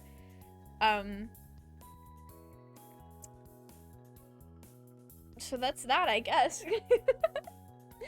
I don't think Switch 2 is overpriced at all. The usual console pricing range is between $300 and $500. The Switch 2 is $470, which is within the range, so the console isn't cheap, but also not overpriced. Yeah, consoles have always been more money than I can spend on them at the time when they come out, at least. That's always been a struggle for, like, me and my family, so that's not, like, particularly new to me. I don't know. A lot of people are upset about it because I think the Switch 1, it was like $200, significantly cheaper. So it feels weird to like more than double the price for something that's just like an upgraded version. Problem with Steam Deck is that it is a PC. Would you spend a $600 in a weak PC or buy an actual $600 PC? I think the thing about the Steam Deck though is it's like PC games that are portable, but not on a laptop. I don't know. I've thought about getting a Steam Deck before, but it's nowhere near the top of my list of things that I want to spend money on. PS5 games I gotta jump into are Pathologic 2 and 3, Veilguard, Lost Kingdom, and the old Baldur's Gates. Oh, cool. I hope you have a good time with them. Yeah, there's nothing that's like exclusive to PS5 that I really want to play. So I'm happy with the consoles I already own and a computer. But that's just because all of the games I want to play are either on a computer or I already have them and the consoles that they play on.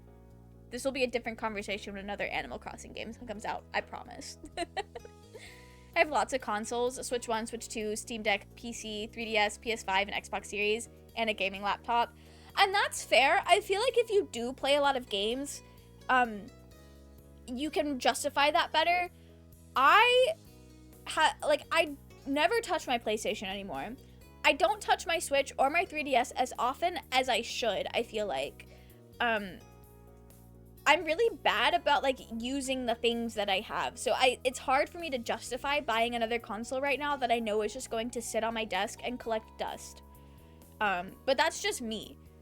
That's literally just me. I usually skip generations when it comes to consoles. So I had a PS3 but not a PS4. That's fair. My family had a PS3 and then the disc reader stopped working. And then my brother got addicted to Destiny. So when our PS3 stopped working and Destiny like actually released, my brother said, look, we gotta get a PS4. And I think my brother bought the PS4 himself because he had like a summer job. He did not get it the year it came out, but it was like a couple years later after it came out. He had like a summer job and he bought it. Rather buy a handheld console rather than a weak-ass handheld PC. That's fair, Overlord. Only reason I'm keeping my PS5 is because of GTA 6. Otherwise, I would have sold it already. That's fair. Because, like, I guess we might be in similar boats, Blue, where there's not really a game on the PS5 that we can't get anywhere else. But also just because I live with my grandmother and I'm only have like my bedroom to work with, I don't really have a good layout for console gaming. I think I would play my Switch a lot more if I could like connect it to a TV a lot easier, because now like if I wanted to play it not handheld, I would have to open OBS, which means I don't get Discord notifications. I would have to open OBS and use OBS to display my Switch onto my one of my monitors. So I think my relationship with consoles would be different if I had a different setup, basically. Okay, we're ready to get in there. Actually, we're gonna have a competition. What does the winner get? You wrinkled your nose and thought about it for a moment. If you win, I'll let you have my dessert the next time you come over for dinner. Oh, that's serious. That's serious business. And if you win, I'll give you mine. You shook hands to settle the terms and ran out into the water together. We gotta win, guys. We can't lose. I'll finish Witcher 3 on my Switch before I get a Switch 2, probably. The Witcher games are on the Switch? I did not know they were on the Switch. My relationship with Nintendo consoles is I'm going to get whatever an Animal Crossing game is on, and if there's no Animal Crossing game, don't need it. The third one is. Oh, that's really cool. I wish there were more games that I could play on my Switch, because I really like playing Palia. And you can get Palia on the Switch. It just looks fucking ugly. It looks bad on the Switch, and it's distracting for me. But this was like a year or two ago, and maybe it like is better now. I should try to get on my Switch. I need to get an SD card for my Switch though, so I can actually like do more games on it. They have Cyberpunk on Switch too. That's wild. When it swooched that boy. Wait, that sounded wrong. We gotta work up to that, Overlord. The Witcher 3 on the Switch. It's a black magic. The one PC game I'm deep into is RimWorld. I don't know how they got it to run. That's crazy. This would be impossible to play with a controller. Yeah, no, that's fair. I've noticed like some games like Stardew Valley, I started playing it on the Switch first, but once I like moved to a computer, it felt a lot better. Minecraft is the same way. I started playing Minecraft on consoles, and then I finally got it on my PC when I got it on my laptop when I started streaming, and it just felt so much better. It's a lot faster. Like, doing the controls and, like, swapping between items is a lot faster on PC, just because it's, like, the scroll wheel instead of, like, having to press the buttons and all that. It's a whole different experience. I also think I would love Fantasy Life. My friend Keegan has been trying to get me on Fantasy Life for months. It looks really fun. RimWorld is a lot of menus and right-clicking and shift-clicking and a bunch of stuff. Yeah, no, that's fair. That would not feel good on a console. Cyberpunk and Witcher 3 are both worth playing. I've heard that. Unfortunately, Cyberpunk has not really piqued my interest. I think I would be more likely to play Witcher 3 than Cyberpunk, respectfully. But they are not very high on the list of games that I'm like, yeah, I need to play them right now, if that makes sense. You got a place where stuff gets built. Witcher 3 is about being a good fantasy dad. And we love being a good fantasy dad. Alright, you paddled out into the sea to where the good waves were. The water was cool against your skin. It's nice. Not too calm, but nothing crazy. It looks perfect today. He smiled at you, and you couldn't help but smile back. You felt totally content.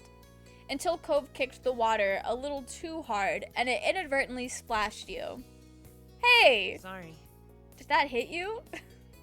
You could tell he really did feel bad that you had gotten caught in the crossfire.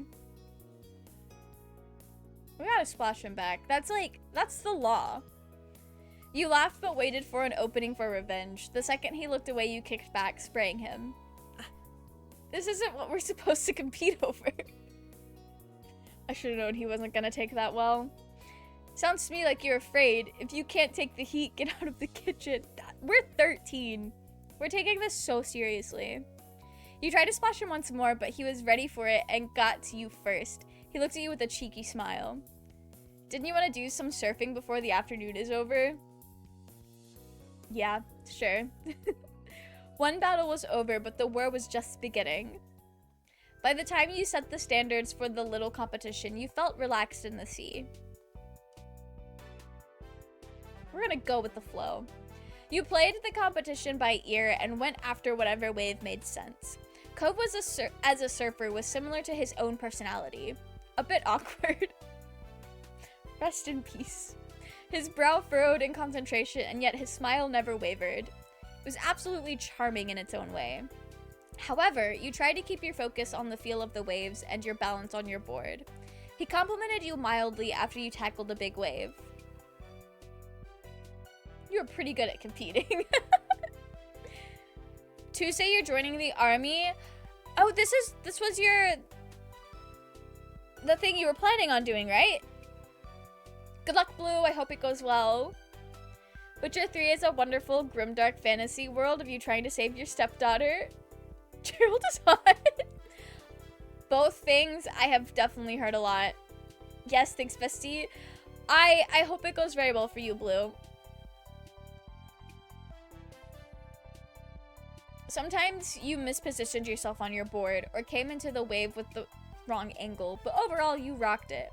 You mostly stuck with safer waves and let Cove go after the daredevil stunts. You'd built up a strong consistency and got the rhythm of it down. Once you'd felt comfortable, you went after a more difficult wave. You'd been keeping up with Cove and needed something to push you over the edge. The last wave had been just what you needed. You paddled into it slowly, taking care of the approach. Then you felt it.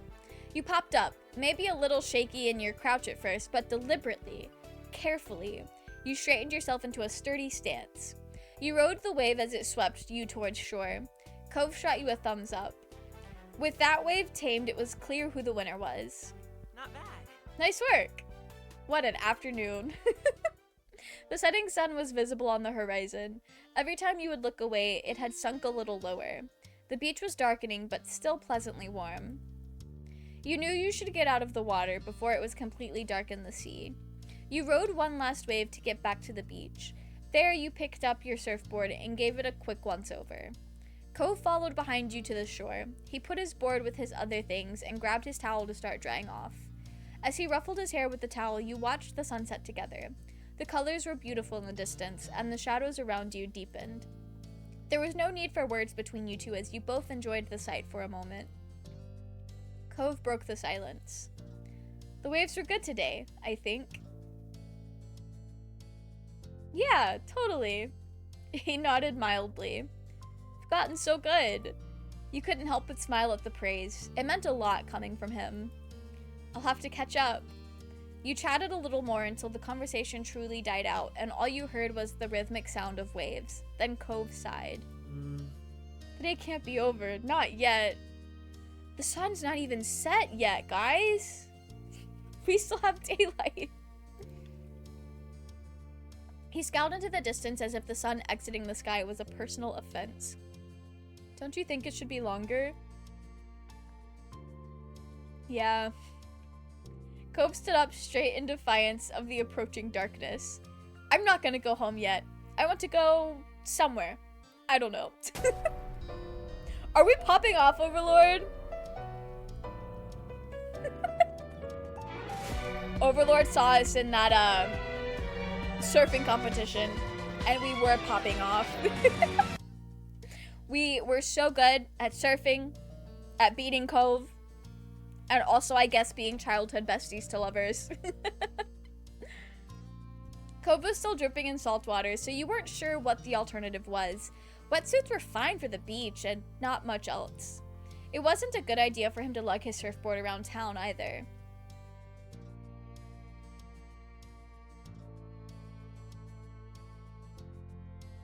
I want to do something too. Cove nodded with a smile. Then he looked down the shore with wide, shining eyes. There's at least one place that's always okay to hang out in, no matter what time it is. The park.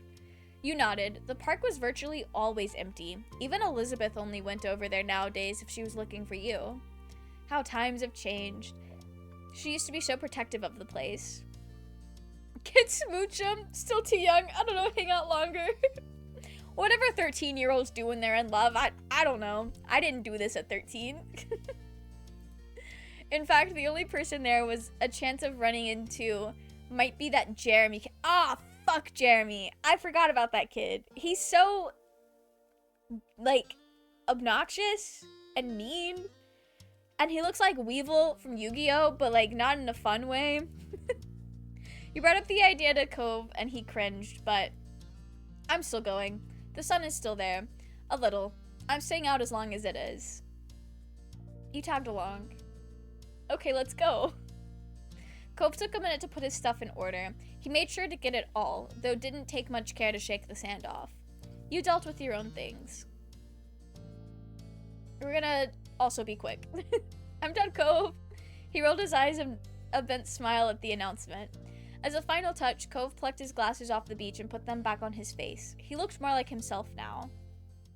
He led the way down the beach to the park. It wasn't far, so it didn't take you long at all. That asshole again. He was not pleasant to interact with. Yeah, I hope we never see him again. The sun still hadn't completely disappeared just yet when you made your arrival. Cove stuck his surfboard upright in the sand and tossed his towel over the top. By now, the two of you were mostly dry. The summer breeze on your skin kept you pleasantly warm. Cove idly went over to the monkey bars. He grabbed them, feet flat on the ground, and pretended to go across. He had definitely grown in the past few years. You had also outgrown the monkey bars. You were way too tall to play on them properly anymore. Why am I saving my cookie German Oreo thingies? You guys aren't coming. BRB making tea. I hope your tea is delicious. When he got to a bar in the middle, Cove pulled himself up and through, then sat on top of the bars. His leg dangled off the side of the bar he perched on. We're gonna join him. You didn't even have to stretch to pull yourself up. It was a rather tall seat to clamber on, but it worked. Cove scooted over to give you more room to spread out. These monkey bars weren't made for two teens sitting on top of them. Guess what? He smiled broadly and raised an eyebrow. He's not here. Right, it was true. There wasn't a single sign of Jeremy. Looks like it was just going to be the two of you tonight. Cove hung his head and groaned dramatically. Your eyes widened when he whipped his head back up. No way. Can't believe how dumb my parents are for forcing me to come to this stupid place. You were taken aback and blinked for a second before you realized he was quoting Jeremy. Ugh, parents don't know anything. Cove chuckled back at you, amused. You looked around. The old park, the streets you knew like the back of your hand, and the beach. These were your stomping grounds. You wondered how Cove actually felt. How much was his joke just a joke, and how much was sincere dislike of this place. Moving had never been his choice. Do you actually like this neighborhood? Do you really have to ask that, Mel? Cove kicked his legs carelessly as they dangled. He smiled softly. I like it here. I really do. It's a nice place. He didn't hesitate. There was no uncertainty. That was his genuine opinion. I like it too. A contented feeling fell between the two of you. It didn't take long for the day to finally draw to a close. The sun was gone and it was dark. You chatted a while longer, but it was definitely winding down. I wish days were longer. I wish this day was longer. His feet kicked out. It made him look like a pouty child. Oh well. Cove sighed. It was time to go home. He hopped down from the monkey bars with a thump when his feet hit the ground. You clambered down the monkey bars yourself. You lowered yourself more slowly than Cove and barely made a sound when your feet reached the ground.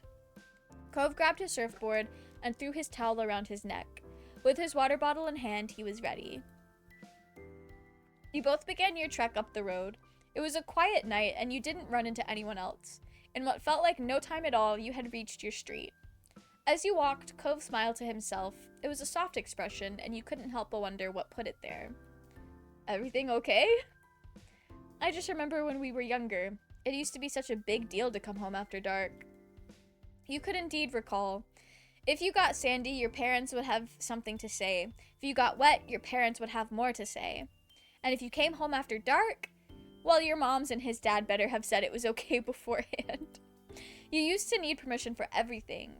That small comment he made exposed just how much freedom you really had this summer. Cove looked up into the sky, a smile still on his face as the two of you walked side by side reminiscing. When you came to your houses, you turned to each other. Bye. It was nice seeing you. Cove waved and you both turned around to your respective houses. This was a pleasant end to the outing, you thought. I thought... Okay, don't scare me like that. That was cute. Okay. Early one afternoon, you found yourself in the living room with your family. It was another one of those summer days where it felt too hot to go outside, but it was too uncomfortable to do anything inside either. The air conditioner was cranked up as far as you could negotiate it, but everyone was still being pretty lazy. You, your moms, and sister were lounging around while the TV blared on in the backdrop, ignored by all of you. You specifically were draped over the coffee table? Sure. The surface had been nice and cool to the touch at first, but now your skin was sticking to it. Elizabeth broke the silence with a loud groan. You glanced over. She was lying on her back over the couch, massaging her calf with one hand. Ugh. I feel terrible. I'm dying in this house and my legs hurt. Mom looked up from the magazine she'd barely been flipping through and frowned, concerned. Could you have strained them somehow? Elizabeth flailed briefly, then flopped onto her side with a heavy sigh. I don't know, it just hurts. Sweetie. Oh, sweetheart. Ma got up from her seat at the kitchen table and walked over to your sister. She did a light pat on Elizabeth's shoulder sympathetically. So you have to deal with that. Maybe it's growing pains?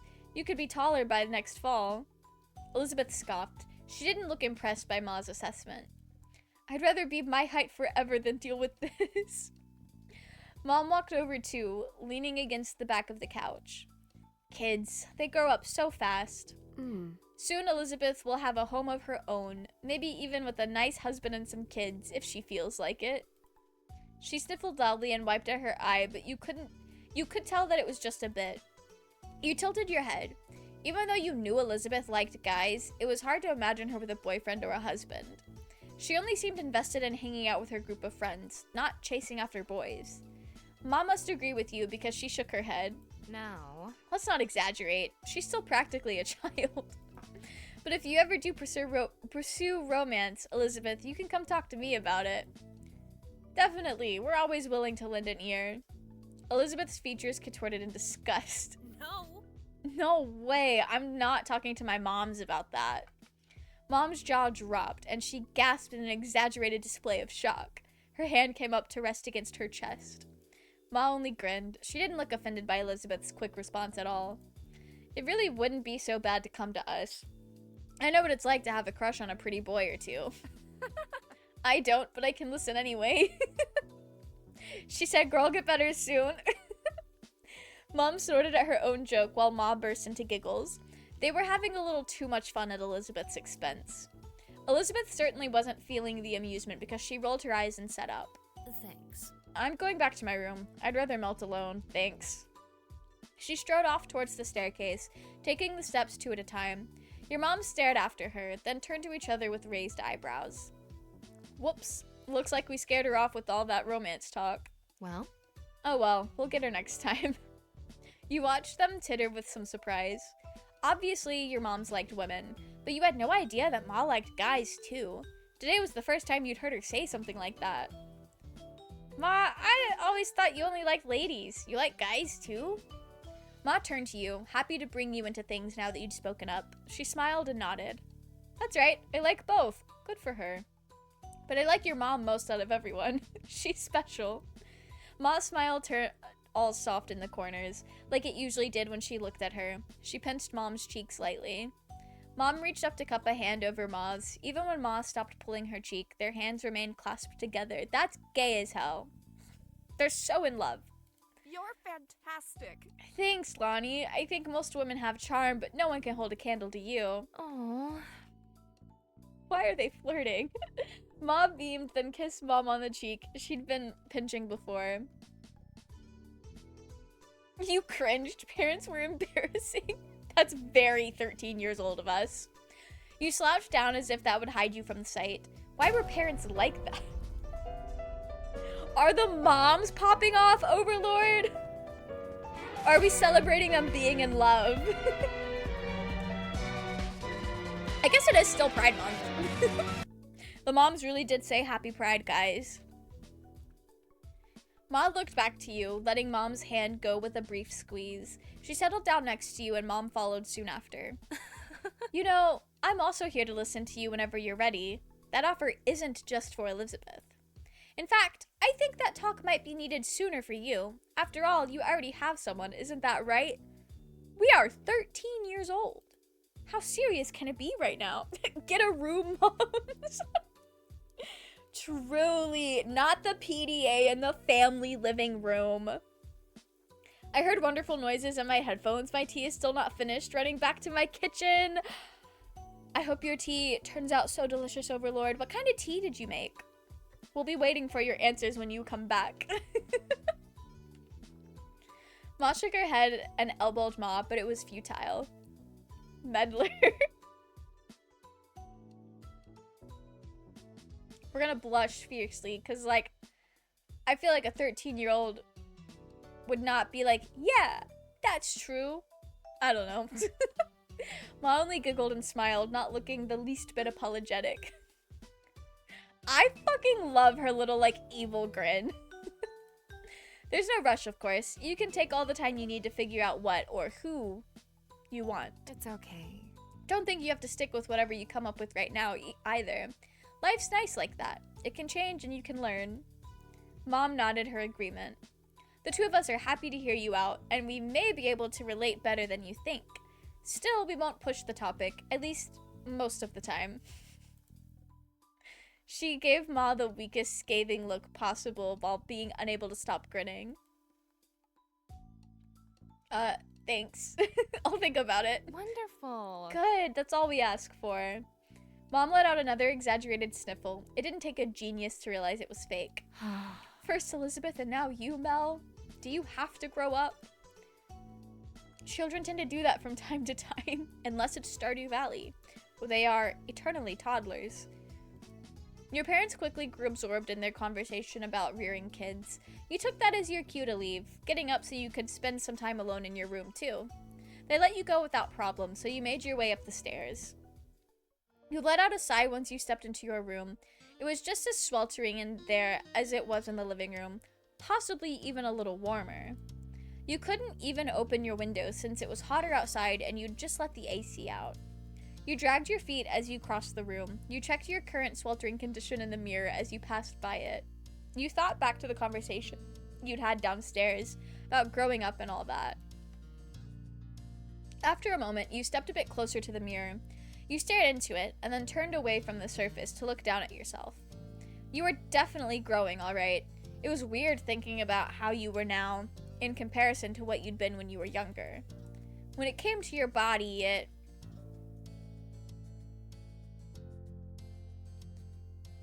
I guess we were pretty good at surfing, so it feels like we would be getting muscle definition just based on, like, the activities we have done in this game so far.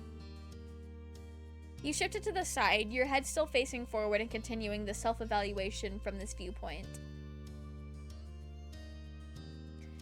I don't really want to make a assign gender at birth decision, so I guess we're born intersex.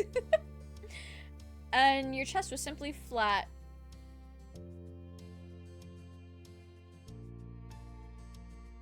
Yeah, that's all we'll say about it. And that's just the way it was for you. You took a step backwards, finished with your impromptu inspection. You locked eyes with your reflection, cocking your head to the side. All things considered, you had no idea how to feel. You thought you looked fantastic. Actually, we have been playing a pretty confident character so far. You beamed, pleased with what you saw. You even winked for good measure before chuckling at yourself. We are obnoxious. You shook your head roughly, putting thoughts of what you were turning into out of your mind. This wasn't the time to focus on such things. You had to find something to do in this heat. You shuffled over to your bed, collapsing onto the mattress, your brows scrunched up in thought. Time passed slowly, and to your annoyance, possible ideas about what to do were few and far between. You weren't sure how long it had been, but eventually you heard your mom call you from downstairs. Mel, there's a call for you. Cove wants to come over. Is that all right? You perked up at the words, sitting up in bed. You yelled back to her immediately. Yeah. I love that we don't even get an option. You got to your feet and headed downstairs, eager to see your friend. You needed to go downstairs soon anyway because your empty stomach told you it was almost time for lunch. It's not even lunchtime and it's already that fucking hot. That's crazy. Have basic Earl Grey. It's nice and hot, and the cookies with tea melts on your mouth. The hazelnut choco is so great with tea. That sounds divine. That sounds so delicious, so good. That sounds very cozy as well. I love that for you. Just as you reached the bottom of the stairs, you saw Mom put the phone back on the receiver. She glanced at Ma, leaning her hip against the kitchen counter. She looks so fucking devious. What a pickle. Well, here comes trouble. We better prepare ourselves. Ma clicked her tongue in clear disapproval of Mom's words. He's such a good boy. Cove never wants to cause trouble. He could just be a bit thoughtless and impulsive. What are we talking about?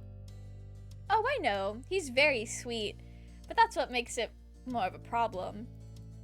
If a stranger or some kid from school was egging Mel on to behave badly, I think we can both agree that they'd be doing the right thing in the end. But if Cove Holden got into a reckless mood and wanted Mel to be a part of the ride, can we really be certain of what call they'd make then? Do they know that he snuck over that one night? Do they know? I feel like they know. And now I'm stressed.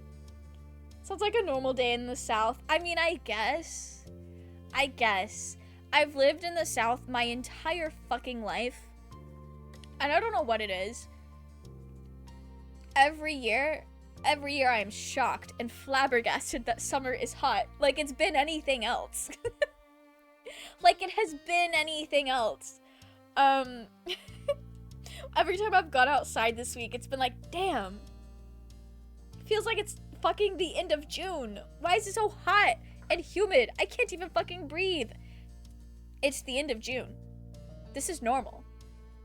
What do I expect realistically? But every year I'm surprised. I think it's just because I don't actually remember what things feel like. I don't actually remember what 90-degree weather feels like, so when I'm actually in it, it's like, wow, has it always felt like this? Yes. Because it is also just that bad. It is also just that bad. No, you're right, Barbie.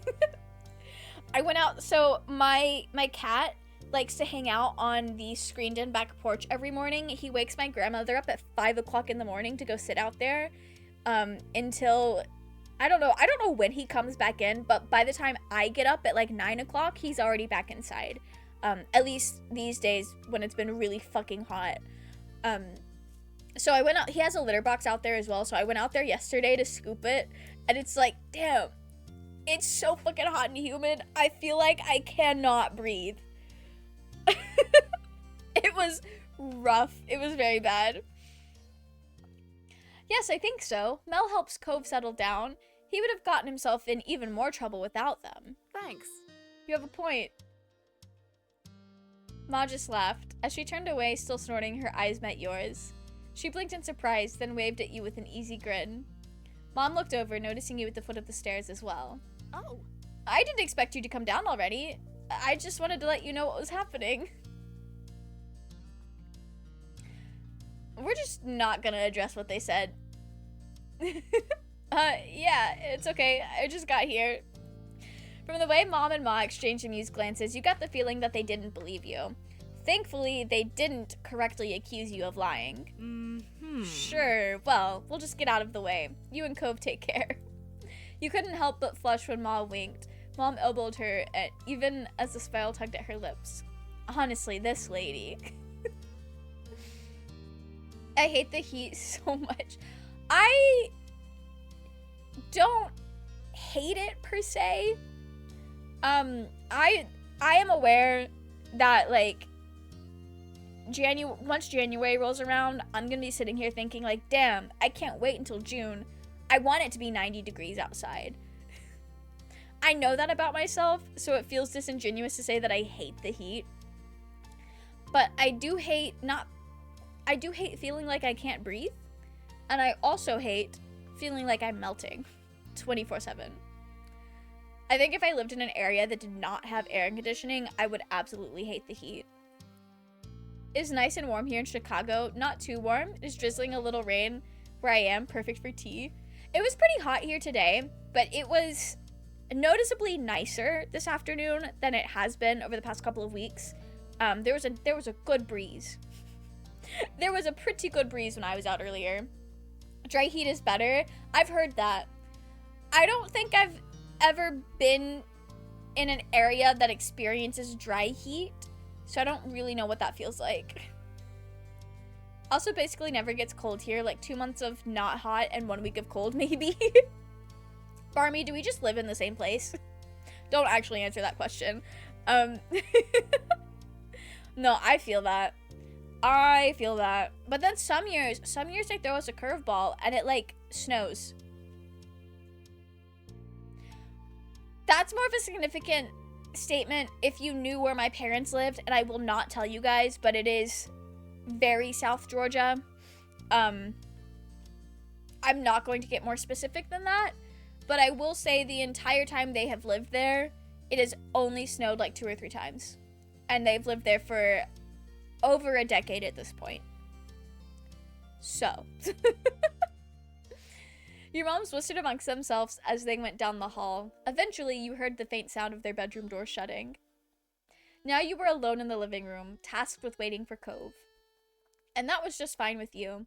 If it hadn't been so hot outside, you would have visited him at his house a long time ago.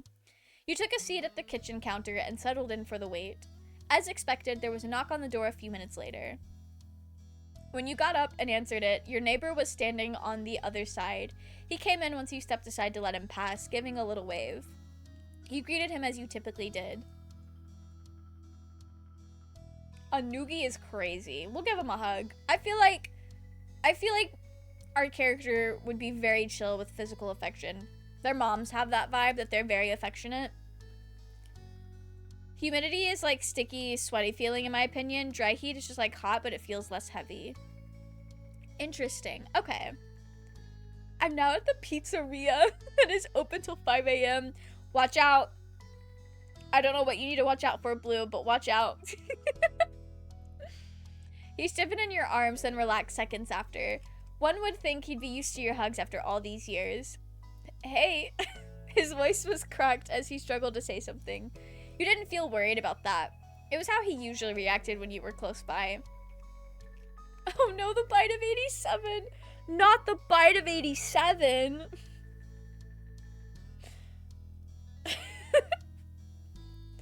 I don't know what it is about FNAF. I don't know what it is about Five Nights at Freddy's. It will always be funny to me. The bite of 25. The bite of 25. You gotta watch out for that, Blue. Cove sighed and wiped at his face a bit. You noted the sheen of sweat across his brow. He must be glad to be back in air-conditioned place, even if he only had to walk across the street to get there. Is something going on? Why'd you want to come over? I don't want to do anything. Not when it's like this. He gestured vaguely to the humid air hanging around. So...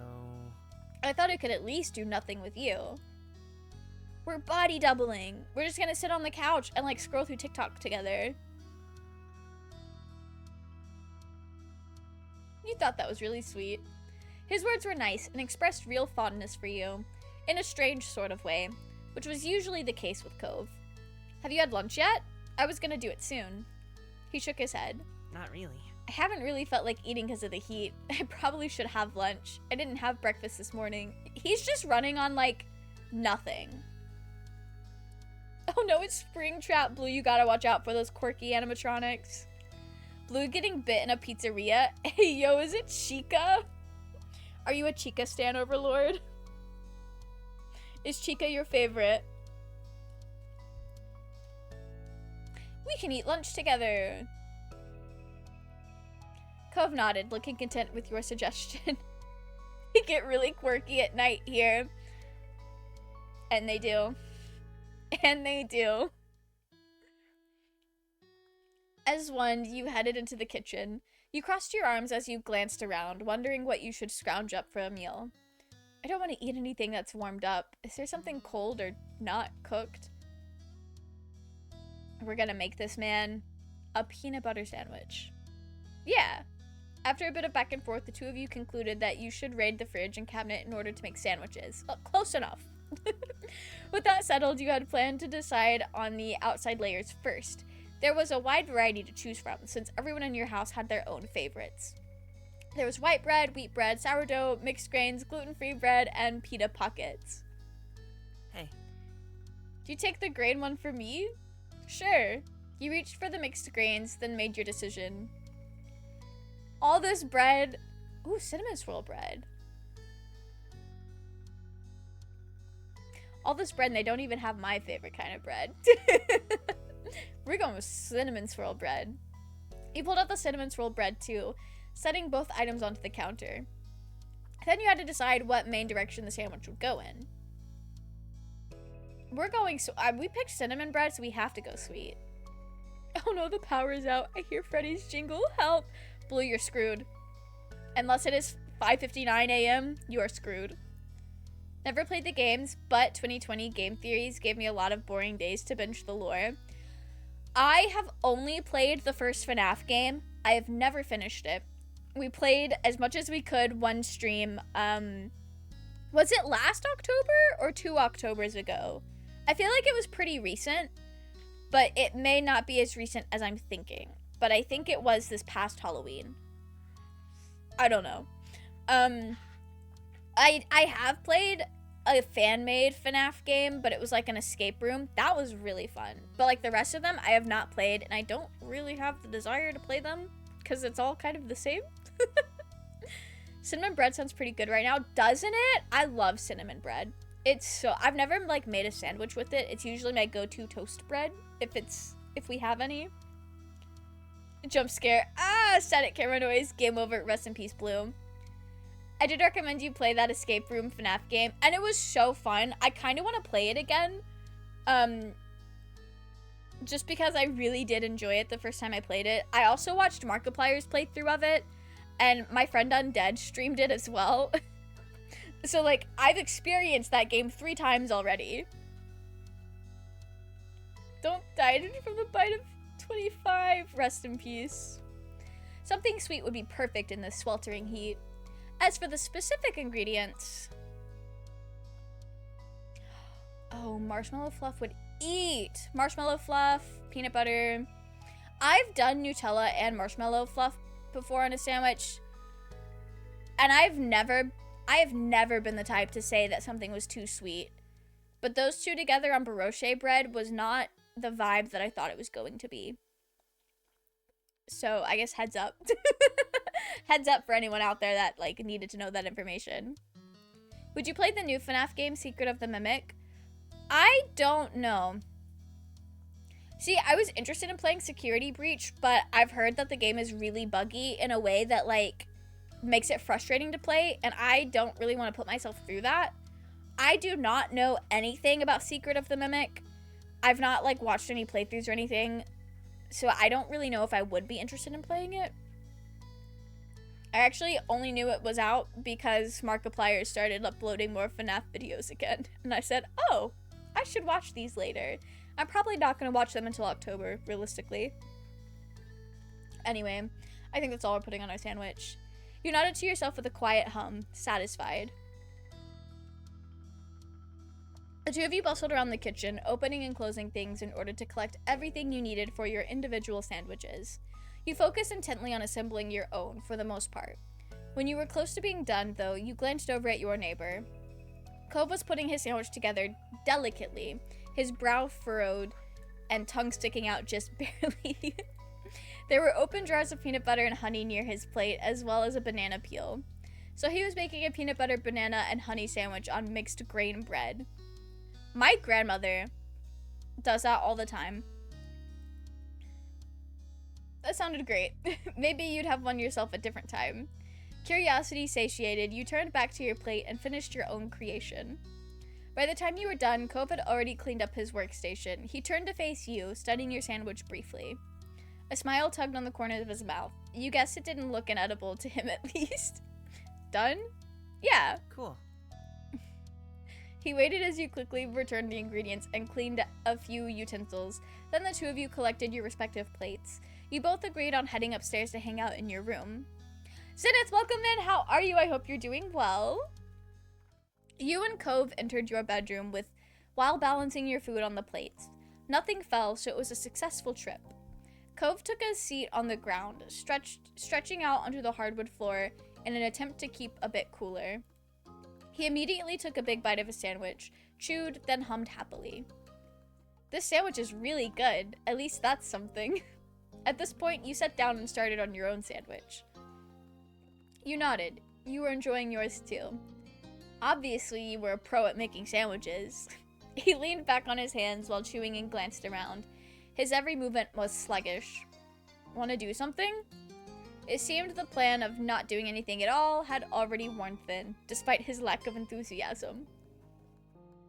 Like what? He rolled his head back, looking up at the ceiling. What about Hangman? Are we really gonna play Hangman? You laughed at the suggestion but went along with it. Why the hell not? You put your plate to the side and pulled out some markers and scrap paper. As you laid everything on the floor, he scooted back to make more room in front of you. Cove picked up one of the markers with his right hand, while keeping a half slice of sandwich in his left. That's, Can I pick the phrase? Go ahead, I don't mind. He smiled briefly before he bent over the paper and began sketching the hangman frame. Then he stopped, pursing his lips in thought. He tapped the end of his marker against his cheek. You watched silently as Cove looked down at the paper, up at your face, and then off to the side in a loop. His marker kept tapping his cheek the entire time. You raised an eyebrow. He'd suggested the game and wanted to pick the phrase, but it looked like he didn't actually have anything in mind for it. Me too. Finally, he put empty lines on the paper to signify spots for letters. Alright, you can start guessing. You peered over. His secret phrase consisted of 3 words. The first 2 had 3 letters, and the last had 4. You thought hard about what your first guess would be. Fuck, E? I always do E first.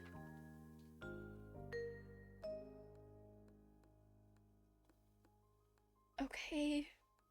You got one. After the first round, you were about to take another bite of your sandwich when a thought occurred to you. I wonder if anyone turned off the TV downstairs. The TV. It was on earlier, but no one was really watching. Then everyone started leaving the living room. I know I didn't turn it off. It might still be on downstairs with no one there. Cove smiled crookedly at that. Oh. Poor show, playing with no one around to enjoy it. What was it?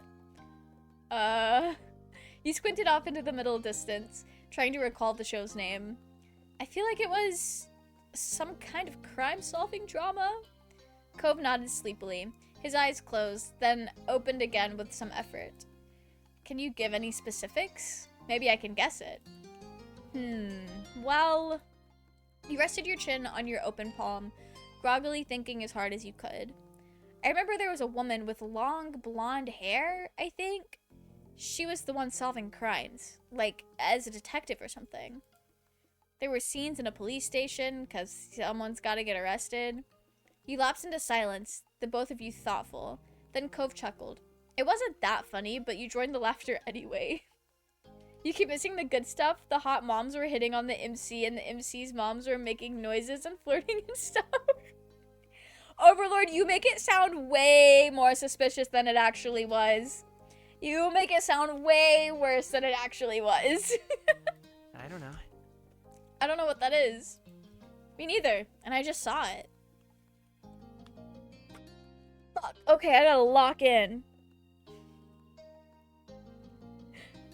Tease, I guess? Good guess. Another round came and went, and Cove grumbled as he readjusted himself. His features were twisted in a grimace. I feel so sticky. Ugh, I'm gonna be stuck to this floor forever now. We are 13.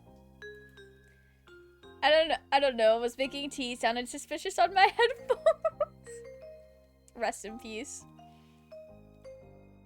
I'll have to charge you rent. That is crazy. That is really funny. We're gonna say that one. Yeah, how much? $50. Damn, that's crazy. $50 rent. Sold. What? I can't afford that. Well, you gotta pay up if you want to stick around. Cove shook his head at your terrible pun, then went back to the game instead of answering further. Then you returned to the game. But I keep missing the good stuff. I'm sure more interesting things will happen.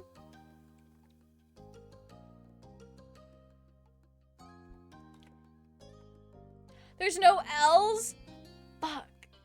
I haven't played Hangman in a really long time. Cove spoke up once more, catching your attention. He was peering down at the piece of paper between you, his expression thoughtful. You know, Hangman is kind of a creepy game. Why did people come up with it? Why did they play it?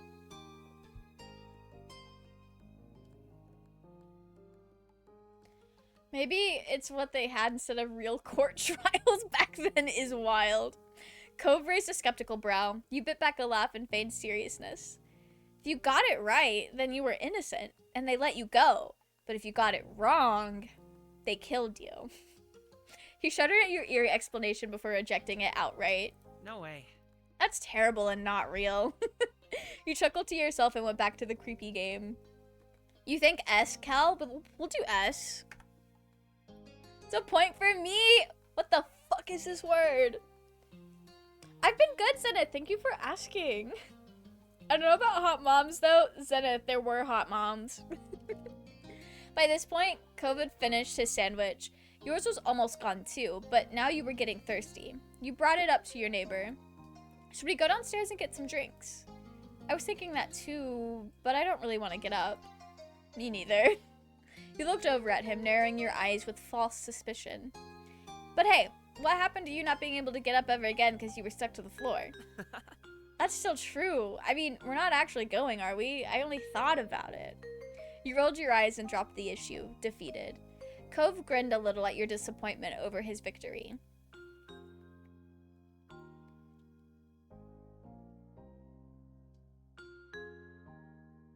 So we've tried L's and we've tried S and both were wrong. Think A? I think so too. Get some more vowels in here.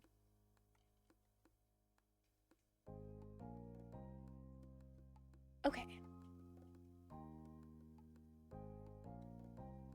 Basically go through the vowels. Yeah. Their moms let them eat food in their room. Yeah. I know it's like a family by family thing. My family's always been chill with like food being eaten wherever. As long as you cleaned up afterwards, it was fine. Enter one. Fuck if I know. Okay.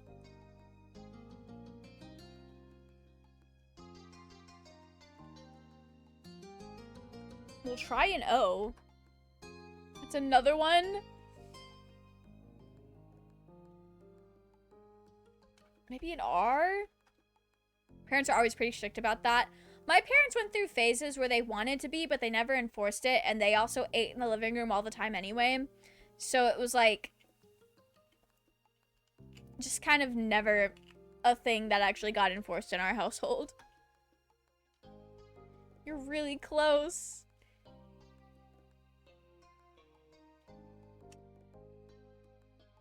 Okay, okay.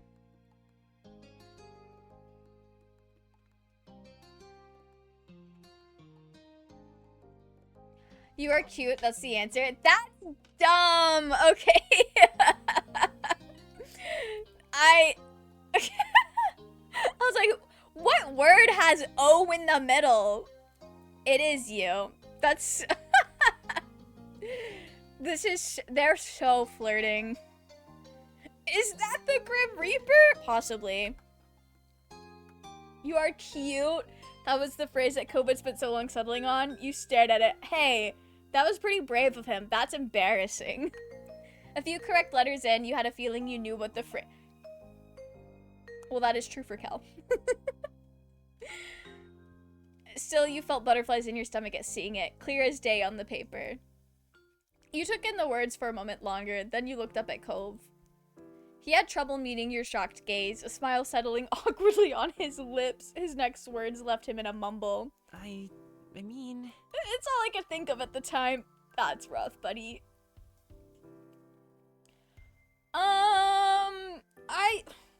Okay.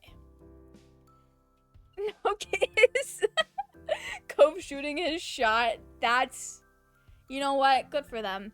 Proud of them. We'll give him a hug. Sure, why the hell not? It was instinct. You leaned over and wrapped your arms around him in a hug.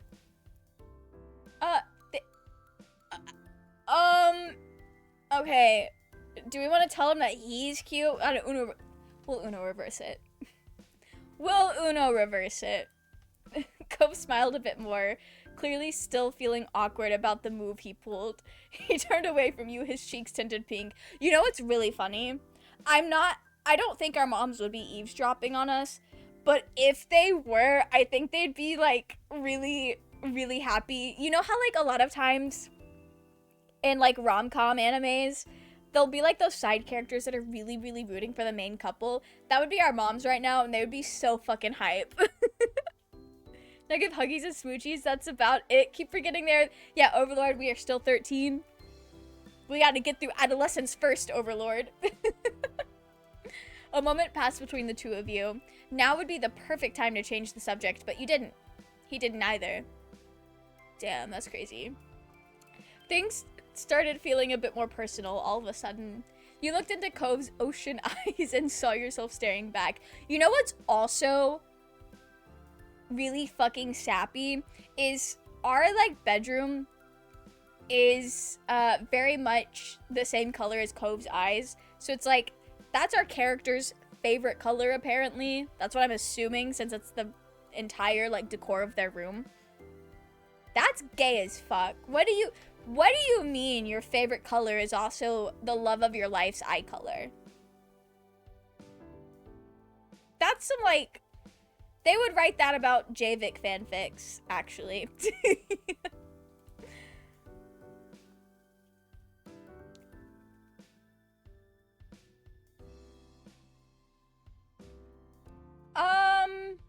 We're gonna double down on our own thoughts. Yeah, I really think you're cute, seriously. Cove's features softened at your words, but he remained serious. Thanks. I meant it too. Finally, he broke the eye contact. I've heard at some point you're supposed to start liking types of people, guys or girls or whoever. I don't know. I haven't really noticed that yet. Nothing's changed. Not in a big way. Not for everybody. Maybe I have to grow up more. But at least with... You waited, but he trailed off. He wasn't going to keep talking. He's only 13. He'll figure it out. If someone said their favorite color was brown, they're straight up lying. If I did this to my childhood friend, I'd probably be smited back to hell. Barmy, that's crazy. I'm sure there's gotta be someone out there that likes the color brown. It's not me, but there's gotta... I don't know why I had to throw it in like that. Sorry. There's gotta be at least one person out there that looks at the color brown and they're like, damn. Because brown is such a staple for so many aesthetics. At least, like, cottagecore-esque type of things. Things that are more, like, nature colors, jewel colors. I don't know. It's such a staple in a lot of aesthetics. I feel like somebody has to like it. Like, it has to be someone's favorite color out there. Depends on the brown. I think it does depend on the brown. No, that's true. My favorite color is not good. Oh, wait. I am gay as fuck. Never mind. Rest in peace, Overlord. It's less so the fact that it's blue and more so the fact that it's, like, basically the same color as Cove's eyes. Like, our room is basically Cove themed. Brown is your favorite color? Dead ass? Like wood brown, the type you would see in a cabin? Oh, nice! That's a very cozy brown. Headcanon, but he can cook for himself. Legend has it Minsk is still hungry. Damn. You frowned, a little disappointed. You wished that he had continued with what he was saying. You shook off the strangeness of the situation and tried to be supportive. Maybe you just don't like anybody. Or maybe you like all types of people. That's normal too. Cove seemed to appreciate that thought. If the smile that appeared on his lips was any indication. But the expression was quick to disappear. He peered over at you, looking nervous. Is he gonna end up being like Arrow Ace or something like that? That'd be kind of fire. I have very darky brown eyes, J-Train. I still do be single. Not you finding love in a Twitch chat over some fuck-ass joke about, like, your favorite color being the color of people's eyes. Kind of like a desaturated blue. Blues are very nice. I don't think there's a single shade of blue that I dislike. Blues are good. Basically the blue I use on my website. Oh, cool. That's fun. I think my favorite blues are like the turquoisey greeny ones. But blue, you can never miss with blue. Absolutely never miss. Okay, what about you? What kind of guy, not him assume, well, okay. I guess he kind of knows we like him, and he is a guy, so it is a safe assumption. What kind of guy or person do you like? He winced and seemed to be mentally kicking himself for saying it like that. Well, we do at least canonically like one guy named Cove, so it's not as big of a blunder as he's thinking, I guess. You considered his question carefully. Did you know who or what you liked?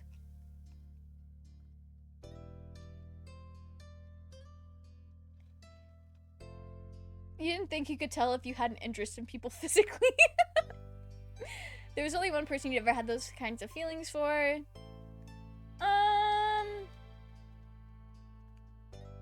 Only seemed to feel physical attraction in specific cases and situations. Starting to have physical attraction in a general way. Didn't really have physical interest in other people. Yeah. We'll go with that one. I hope that I don't fuck up this romance, but I think this is safe. And also true. There's only one person you ever had romantic feelings for. You didn't think you could tell if you had an interest in people romantically. And isn't that the biggest question? I think it's so funny because I feel like a lot of people do have this figured out, but like, what the fuck do you mean you can tell the difference between romantic attraction and like not? I'm on that arrow A spectrum, so I kind of get how Cove is feeling. Oh yeah, absolutely.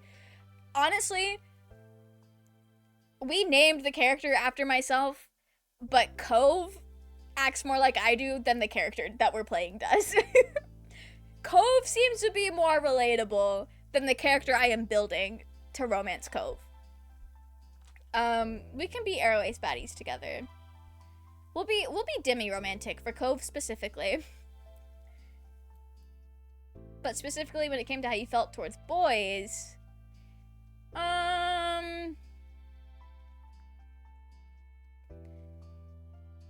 you generally weren't interested in guys, but there were special exceptions.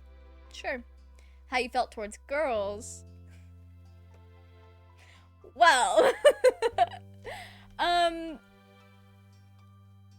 you found them attractive, but you hadn't thought about being with the girl. You weren't physically interested, but you'd be happy to have a romantic relationship with a girl. In theory. What's our character, though? We'll go with this, I guess.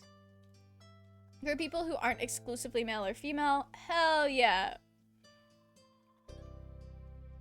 That's the same answer. Weren't physically interested, but you'd be happy to have a romantic relationship with someone non-binary. You turned your attention to Cove. He was waiting patiently for your response. You explained how you felt to Cove. He listened intently, taking in every word as you tried to convey how you felt.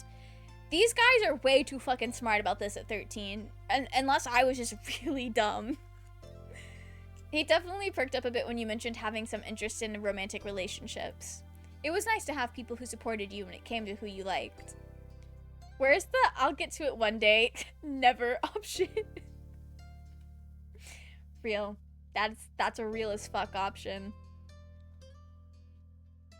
You knew he accepted you for who you were, too. Yeah, Cove is chill. He'd never treated you differently because of your identity. Then he scratched the back of his head, sheepish. I'm not really sure how we ended up talking about all of this when we started out just playing Hangman. Buddy, it's a pretty clear pipeline for conversation. The 666 method, 6 feet, 6 figures, and let's say years older. Yeah, 6 years older. I got kind of scared there for a second, Overlord.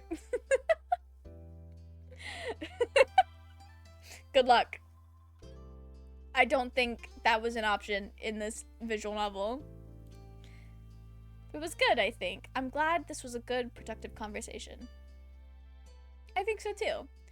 Cove chuckled a little bashfully. He glanced around, clearly scrambling for something else to say. So, have you done anything new lately? We live across the street, and it sounds like we spend every day together. I don't think we have done anything new. Yeah, actually, I'm really glad you brought it up.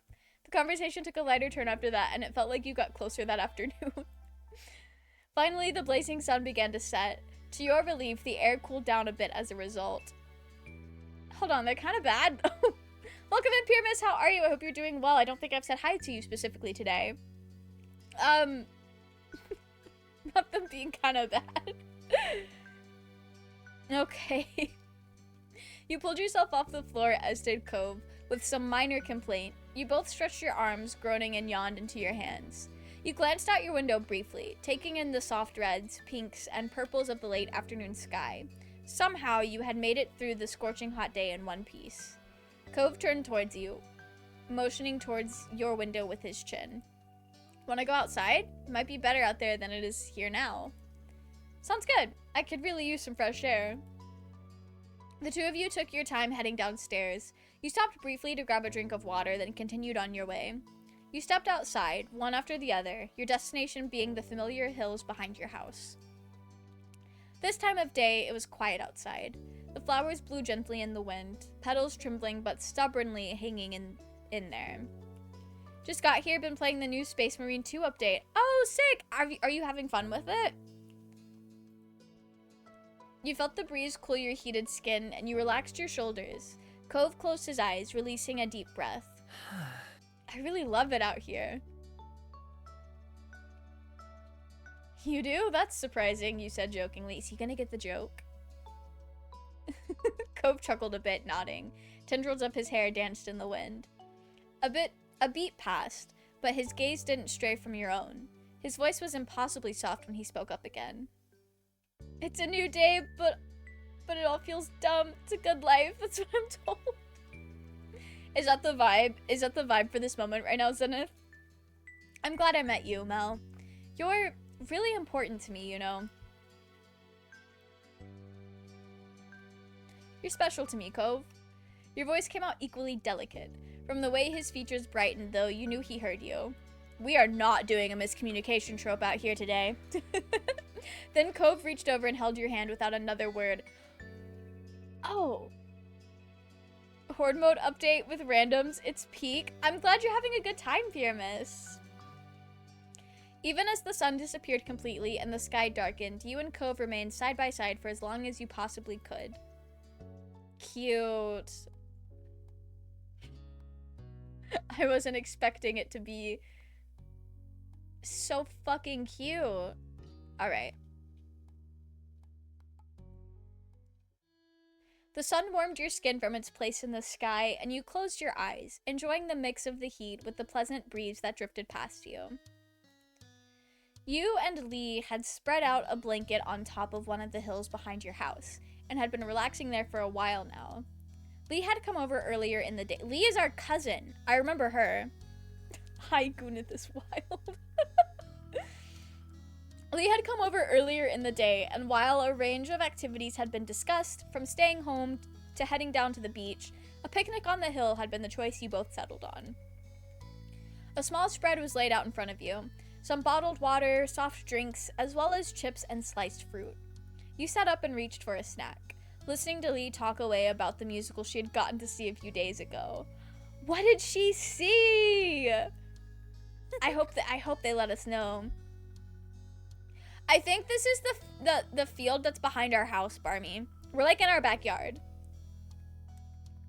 It was unbelievable. There was singing, dancing, and crazy stunts, and it was all done live right in front of my face.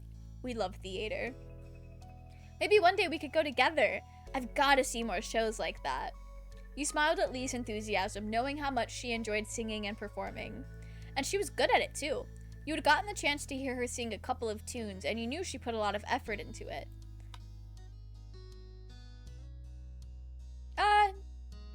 we can sing as a treat. That's the cousin. Yeah, it is the cousin. Also, finally got a squad for Elden Ring Night Rain. Been playing together 3 days now. So much funner. I am so happy for you, Overlord. I love a good multiplayer game. And I love having a group of friends to play it with. It was nice the two of you could share that interest. I wonder if maybe we could put on our own show. Think of how fun it'd be. Oh, we're gonna do our own musical? We could perform for our parents and ask our friends and some other people to come and watch too. It'd totally work. Sure, I'll give it a go. It wasn't something you had really thought about before, but if Lee wanted to do it, then you could at least give it a shot. Lee clapped in excitement and bounced on the balls of her feet, beyond happy that you were on board with her idea. I'm gonna sing. Do you want to too? Or maybe do something else? We can do duets. I'll sing too. Cool, we'll perform an incredible duet. Is there anything else that's coming to your head? One more thing. We'll make a backdrop or some kind of stage. Yes, and make it a real show. I'll paint something. You thought of your painting kit back home. You could definitely use that to make something for the show. You just hoped there'd be a large enough piece of paper or cardboard for a backdrop. Is there anything else that's coming to your head? No, that's it. We can't do everything. The two of you ran back to your house to grab supplies you needed, dodging your mom's amused questions before heading back out to the blanket to get started. You spread a large sheet of paper out in front of you and began imagining a backdrop of your scene for the show. Lee and you discussed the plans in detail, settling on a song first and then practicing out parts for the show. The afternoon passed quickly, the sun dropping lower and lower in the sky, and after having thoroughly worked out how the show was going to go, you decided to take a break. Oh, you know, we should have invited Cove to watch us practice our show. He could tell us if it's bad before we put on the real thing. Do we trust Cove to give an honest critique? Actually, yeah. Actually, I think he would. I think he'd be straight with us if it was ass. Ah, that's smart. We should have asked him to watch us. We should ask him to watch us later. Okay. It's too bad Derek isn't in the neighborhood today. I like him. He's a good person. I knew you'd think so. But speaking of boys we like, what's the relationship status between you and Cove? Is it good? Yeah, it's good. So happy for you. But like, really, are you gonna be telling him you have a crush on him anytime soon? I don't think that'll be necessary, actually. I'm pretty sure he already knows. Pretty sure isn't sure. You should declare it to— That's embarrassing. You mumbled something incoherent and she gave you a pointed look. You love blonde women? Are you playing Marvel Rivals right now? You know that he has a crush on you too. It's obvious for him. It's obvious for you. Why not just do it? Lee, we are 13 years old. That is the most mortifying situation for a 13-year-old. You didn't say anything, wondering about the possibilities instead. The two of you talked a little more about Cove, amongst other topics, and you found that it was nice having someone to speak with about these sort of things. Not Lee becoming a rival or something. No. She's not gonna be a rival. She's our homie. Finally, you both decided to pack everything up and head back home for the evening. Lee talked excitedly about the show as you did, and you thought back on what you had already accomplished for it. You could definitely do with a little more practice, but what you had so far was a solid foundation for the performance. Why does this look like a confrontation? You're playing Baldur's Gate 3, you just made Dagger again. That's fair. Wasn't the point of the last scene revealing your crush, or am I crazy? No, it definitely was. I will be the first to admit that this is not a situation I find myself in very often, and that is by design. So, like, maybe I don't have the necessary life experience to be like, oh yeah, that was no 100% like a confession without actually saying it. But, like, I read a lot of books. I watch a lot of shows. That was 100% a confession scene without them actually saying I have a crush on you. Like, it basically was. The scene ended with them holding hands. And they're 13 years old, that means something. Upon walking through the front door, you were met by your moms and Elizabeth hovering around each other in the living room. Tension hung thick in the air as the three of them turned to you and Lee, frowning slightly. You had interrupted something. Exactly what? You weren't sure. Hello. Oh. Hi, Mel. Hello, Lee. Welcome back. The room fell quiet again, with no one quite knowing what to say. You felt incredibly awkward, but the silence didn't last long. You don't have to stop just because those two are here. There's no reason to try keeping it a secret. Elizabeth was mad, her arms folded defensively over her chest, but your mom's nodded in agreement with her. Well... Elizabeth was asking about her parents. Oh, her biological ones. The world spun around you at the news. You couldn't understand. Why was this happening now? This is ominous. I don't like it. The vibes? Bad. When you glanced at Lee, she shuffled her feet uncomfortably, as though she didn't know if she should be there or not anymore. You didn't know either. There's a dad? I mean, to be fair, Overlord,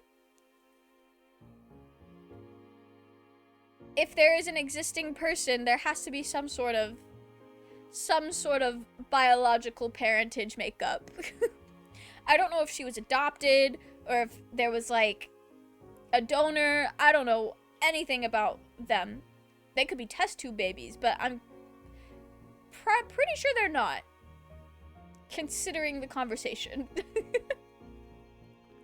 Your moms had always been open and honest about the fact that neither of them had given birth to you or your sister, but the details hadn't been fully explained before. Okay. So we're adopted. It made sense that Elizabeth didn't know a lot about her biological parents and wanted to know more. You just hadn't ever thought you'd accidentally stumble into it. I just figured there was a donor. Yeah, that is a very safe, assumption until it gets, explained further, I guess. I just honestly hadn't thought about it. Use anime logic, 2 women equals 2 babies. I mean, if they try hard enough. If you try hard enough. Elizabeth looked at your parents expectantly. She wasn't going to let the unintentional interruption derail things. Now you're playing rivals? Good luck, Zenith. We don't want to keep that information from either of you. It's your right to know your past, but we did want to wait until you asked us to hear yourselves. Well, it's happening now, so... Your mom shared a nervous glance, and Ma took in a quick breath before speaking again. I lost my account because you were away from me. Welcome in, Queefy. How are you? I hope you're doing well. I adopted you from the Philippines when you were just a baby. Elizabeth dropped her arms, her eyebrows shooting upwards in surprise. Wait, I wasn't born here? No. No, you weren't. You could clearly see that your sister was appalled by this information. You struggled even more with what to do or how to react. Am I gonna have to pass some tests to even be a citizen? No. No, you were adopted into the country. We took care of things. You're already a citizen. You have nothing to worry about. I followed all the laws when it came to bringing a child into the U.S. Nothing can be held against you. Elizabeth sighed, placated with the information but still far from happy. Who are my parents? As people? Why did they put me up for adoption in the first place? Ma softly put her hands over Elizabeth's shoulder, trying to provide some support before she gave her the answer. I'm so sorry.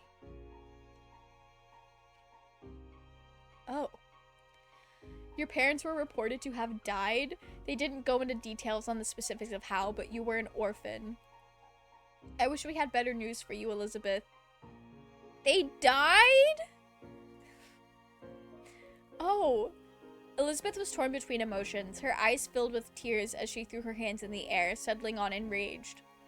Great, so I can never meet them, even if I wanted to. Not that I could have anyway, since they lived in another part of the world when they were still alive. Elizabeth turned her back on you and your mom's and stormed off, sprinting up the stairs and to her room before anyone could stop her. I have to go talk to her. Ma immediately started to follow her, but Mom gently held her by the arm and shook her head. We should give her a little space to process it all. Your ma's head hung low, but she stopped walking. With Elizabeth now gone, the two of them seemed to remember you and Lee were still standing awkwardly off to the side. I'm sorry you had to see all that. It's not how I expected it would have happened when the time came. But since it's the topic of the day, Mel, is there anything you'd like to ask? You deserve to know, after all. Lee patted your back and gave you a supportive look. I want to know. Your parents both nodded in sync to your reply, ready to talk. I can leave if you want to have things be private. Thanks. Lee smiled in understanding before heading down the hall, going to wait in another room until it was over. You turned to face your parents again, preparing yourself for what they were about to tell you. Ma was the first to speak, her voice quivering with emotion. You were adopted as a baby, but 2 years after Elizabeth. We used a different organization that time, and you were adopted within the U.S. We're sorry to tell you, Mel. Your parents had also passed away, and no other family member took you in, if there were any. Do they only adopt orphans? That's why we wanted to wait until you asked. We didn't want to suddenly drop that in your lap. We wanted you to be prepared. I'm sorry. Damn. Well, it's not like they're the ones that killed him. Thank you for telling me. I did want to know, and now I do. Thank you for listening. If there's anything else you want to know, all you have to do is ask. We'll do our best to answer any questions you have. This is such a womp. Okay? You're right. It is a womp womp. How are you feeling now? Are you gonna be... Yeah, we're fine. I don't know. Maybe it's the autism speaking, but, like, the dead parents, we never knew them. I don't have a... Like, would we even have an emotional attachment to them? Plot twist? I was not expecting the plot twist. I feel fine. You spoke with a refreshed tone as though you had a load off. Your mom smiled sadly, but you knew they believed you. No one seemed to have any words after that.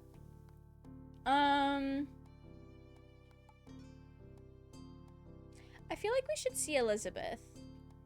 You were worried about Elizabeth, even though she'd been so angry when talking to your moms about everything. You could see she was clearly sad. You headed over to the stairs and up to her room. You left Lee in the other room. Yeah, I don't think we should have Lee with us to see Elizabeth. Waiting in front of your sister's door, you raised a hand to knock on it. There was no answer for a good minute or two, and when you jiggled the handle, you found it was locked.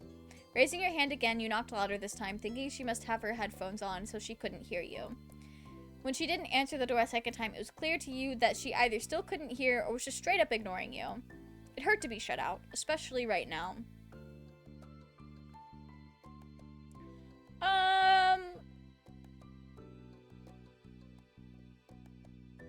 We'll just go up to our room, I guess.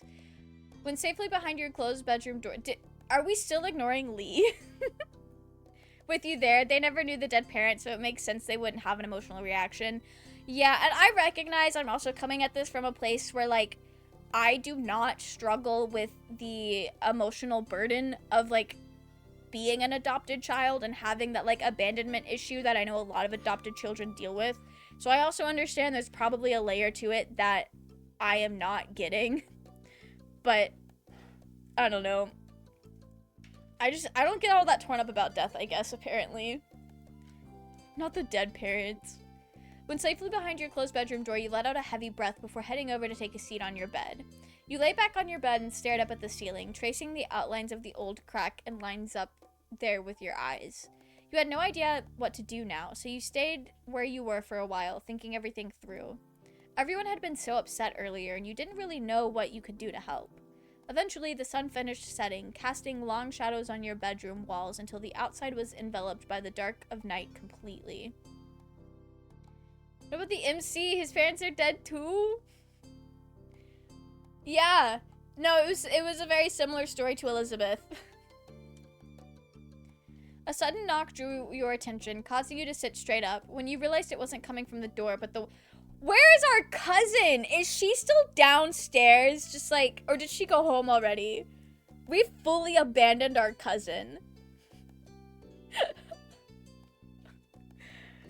Lee is just not even here anymore, I guess. I almost combusted. I just got a close to Team Wipe with Moon Knight's ult. That is impressive, Zenith. It do be like that. It do be like that sometimes, Pyramus. You're right. You didn't even have to question who it was. There's only one person who would come tapping at your window, especially at night. You moved closer and looked out, sure enough seeing that familiar head of green hair on the other side of the glass. In only a moment, you had the window unlatched and open for him to enter. Cove pulled himself in through the window awkwardly, groaning before he stood straight in your room and dusted himself off. I hope we don't get in trouble. Lee's just awkwardly hanging out in the other room. Yeah, like she went to a random room downstairs, and as far as I know, she's still there. I'm clipping that, Mel. Check your Discord. Oh, wait, the game? I'm gonna be very excited to see that. Speaking of cousins, I need to watch the Bear season. I do not know what the Bear is. But I hope you enjoy the new season. Cove, what are you doing here? When he saw you, he seemed worried, and he ran a hand through his hair before speaking. I came to the front door. I wanted to just come by, but your moms told me they didn't know if you should be bothered right now, that I should come back later. I know they wouldn't have said it like if you were working on some school stuff or whatever, so I got worried. I thought something bad happened. Then you climbed up the side of my house? He smiled, feeling unrepentant for disregarding your mom's ruling. The clip has been sent. Alright, I'll watch it after stream, Zenith. I mean... How else was I supposed to get in? I guess. We have a computer, though. Is Cove just allergic to, like, messaging us online? I get that wouldn't be as fun for the game. But, like, if we ignore the fact that this is a story being told in a game, is he allergic to messaging online? You couldn't quite believe he had really shown up for you like this, but then again, you shouldn't have been surprised. He was always there for you. Are you okay? Well, what happened? Cove pulled your desk chair next to your bed and sat down, his long legs bent in front of him. You fidgeted a little with your bed covers, not quite knowing what to say, but he was willing to wait.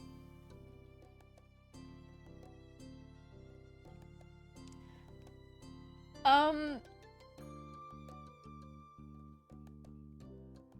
just hit him with the thanks for coming, I guess. I feel like we probably do want the distraction from, like, everything. Cove's forehead furrowed in concern at your words. My mom and dad, who gave birth to me, they're dead. Without having to say anything else, Cove reached out and pulled you into a tight embrace, his familiar warmth enveloping you. I'm sorry, Mel. His words were whispered comfortingly into your shoulder. I'm okay. Glad you are. Still, he didn't let go. Can you explain everything to me? You nodded softly before taking in a heavy breath and launching into the story. Cove sat quietly and listened attentively, nodding every now and then or taking in a sharp inhale. Don't they have landlines? I see a 4x4 monitor behind, so it should be early 2000s. Yeah, no. I can understand not wanting to call because he went to the front door and our mom said, probably shouldn't bother them right now. He would get the same response on a phone. So landline, I see why he didn't do that. Gizmo, welcome in. How are you? I hope you're doing well. You're here just in time for us to tell the love of our life that our parents are dead.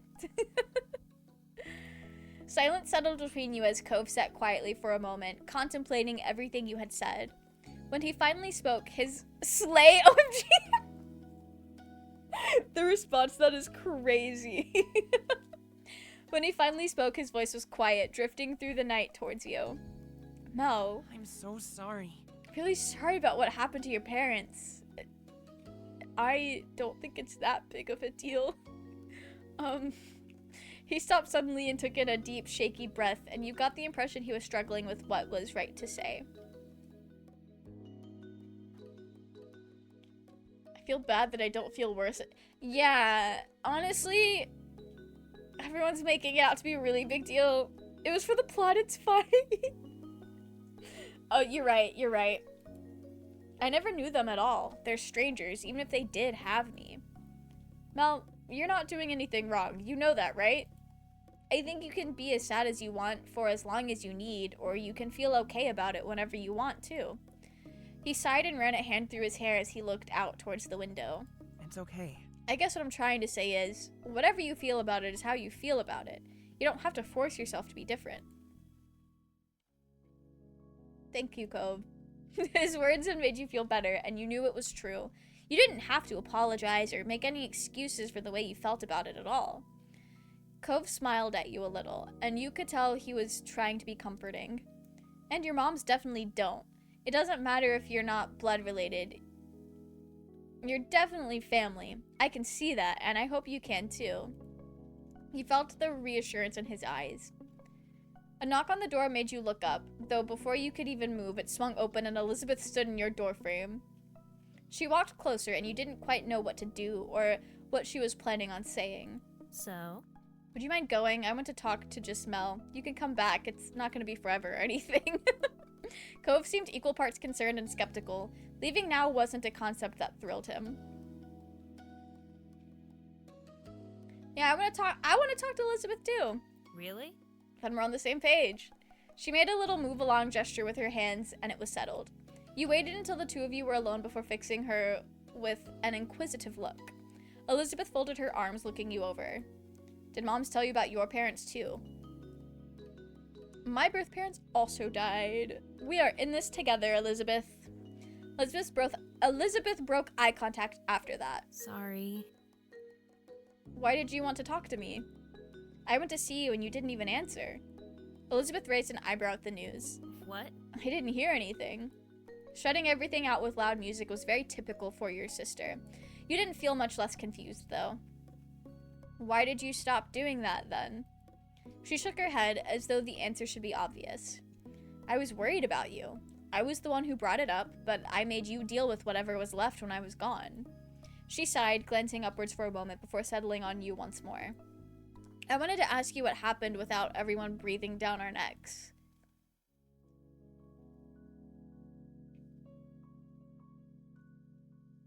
I'm not mad. Yeah, we're not mad at her.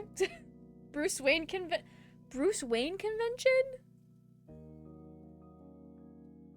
Oh, is that... That's wild.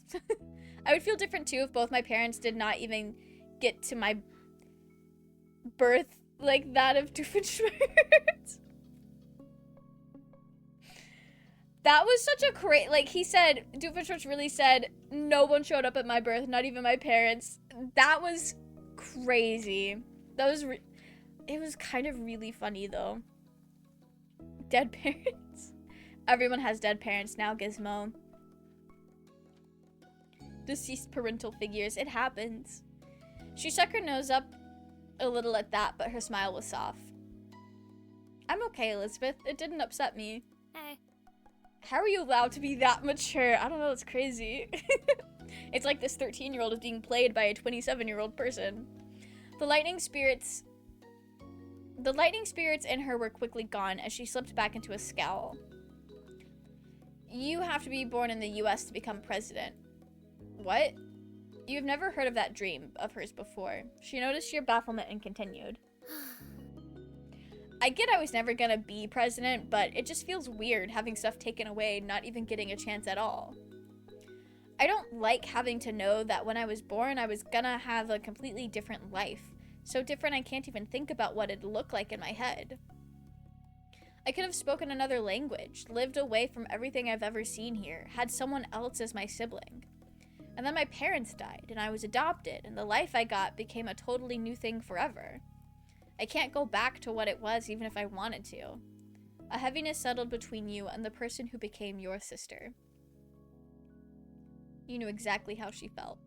It was a confusing feeling, to have lived one way for as long as you can remember, but not having it be what was originally yours. Elizabeth watched you seriously. She was still trying to make sense of this to you, and herself. I don't know why today was the day.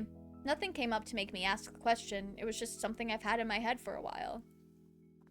When it was just me and Mom's in the living room, I just kind of said it, finally. And there you go. She shifted from one foot to another, relaxing her stance just a bit. She also spoke more gently. Learning about them, and what happened doesn't change how I feel about our family, Mel. She smirked, fixing you with sharp eyes. I already figured a long time ago that moms weren't our biological parents. That wasn't news. Yeah, we'll just keep listening.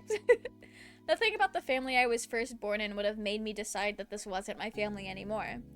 If you'd had hoped you'd be free of my big sisterly status, don't think you're so lucky.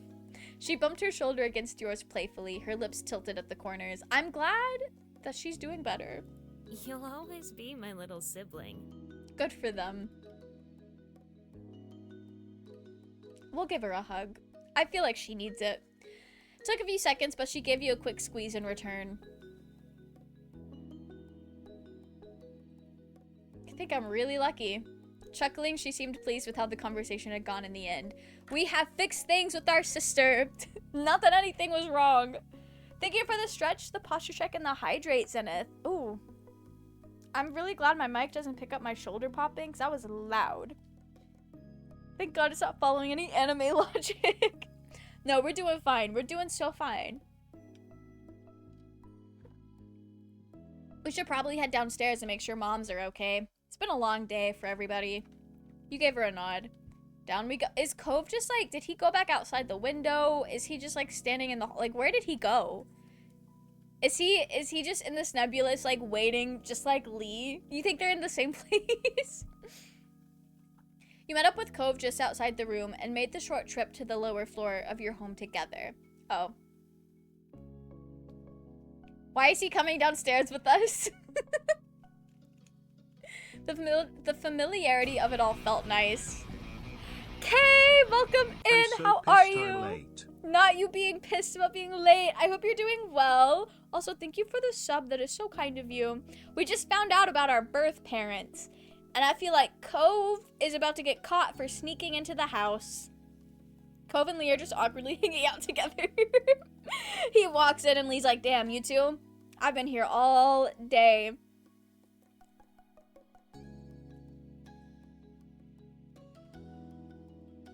When you stepped into the living room, you found your moms quietly sitting together at the kitchen table. They both got to their feet when they noticed the arrival, and Ma gave you a careful smile. We have not seen Jeremy. We saw him in the, like, moving into the adolescence, like, scene, but we've not seen him in any of the moments. So, I was kind of hoping we would never see him again, because I hated him. So, now I'm worried. It seemed they were too concerned to really register that Cove was inexplicably here now, despite being turned away at the door earlier. If they could just, like, not think about that, that would be very nice, because I'm so stressed about these kids getting in trouble for this. We're glad to see you. Everything is alright. That's wonderful, sweetheart. Really wonderful. Ma then came over and wrapped her arms around you and Elizabeth, giving you a tight hug. It didn't take long for Mom to join in, putting her arms around the both of you. There are odd moments where we see people and feel like we never see them again. I had to know if it was just a me problem or not. Well, it's like, we met Jeremy, and everyone was like, I fucking hate that kid. And then we did the like, surfing scene with Cove. And when they left the, like, surfing area to go to the park, we were like, damn, what if we see Jeremy? And it's like, oof, I hope not. And then he wasn't there, thank God. So, like, I don't know if that was just a trauma bonding moment for Cove, Derek, and us. Or if he will come back again. But I'm pretty sure he will come back again because I've seen a lot of people online talk about how much they hate him. Love you. We really couldn't have asked for better kiddos. We love you. I'm so glad this worked out. More than we could ever say. You were so glad your moms are all right. I love you too. You let them hug you for as long as they needed, and it was a nice moment shared between you. They both pulled back eventually and grinned at the two of you, and you knew then that you all had each other, and you always would. She was still here! We really did leave her in some random room downstairs all afternoon. That's crazy. I didn't want to take her upstairs with us because we were going to talk to Elizabeth, and it felt like too much to have Lee come talk to Elizabeth with me. Philosophically speaking, I never talked to my high school classmates anymore. That was 14 years ago. Holy. Yeah, I realized something very, very cursed about Windley, our little Dragon Age Inquisition OC. He looks like somebody that was a very significant, like, role in my past. I don't really want to get into it. But he looks like somebody from my past, like, before I even moved to the state of Georgia. And it kind of sucks because there is nobody in my life from that era of my life that I still talk to. So it's like, who do I share this with? Who can I tell this to that knows exactly who I'm talking about that's not my parents? Because it feels weird to just, like, text my mom a picture of my Dragon Age OC and be like, hey, who do you think this looks like? Isn't that fucking weird? I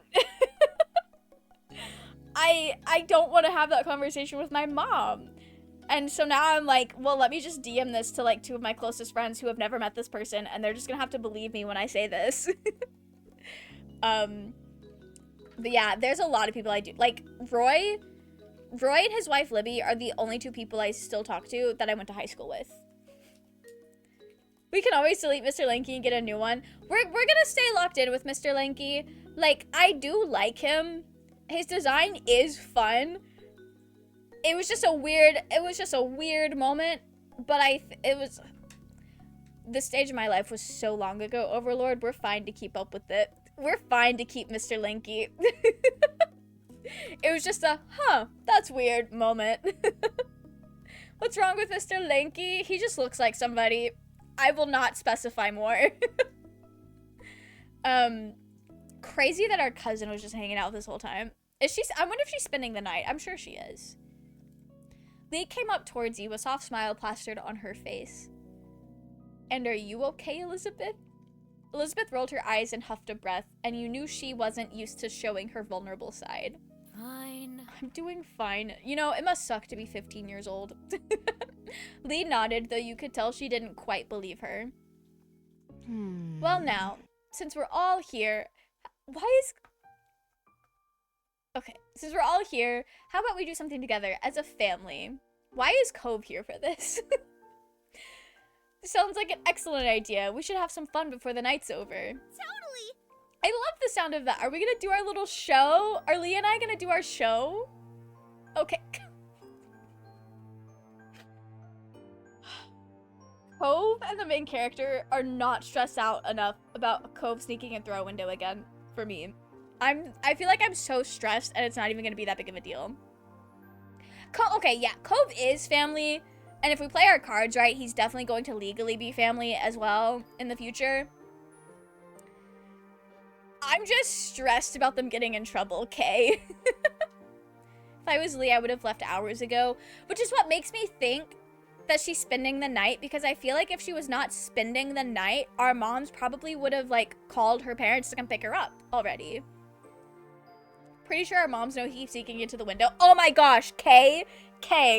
We played through the one where we play Hangman with Cove, and he's like, the Hangman phrase is like, you're cute. Like, it's fucking flirting bullshit. Anyway, we played that, and when our moms, like, first called out to us that Cove was on the phone, and we go downstairs to wait for him, and they're talking, and they're like, we know Mel wouldn't give in to peer pressure, but if it was peer pressure from Cove, can we really trust their judgment? And I was just standing there like, they fucking know.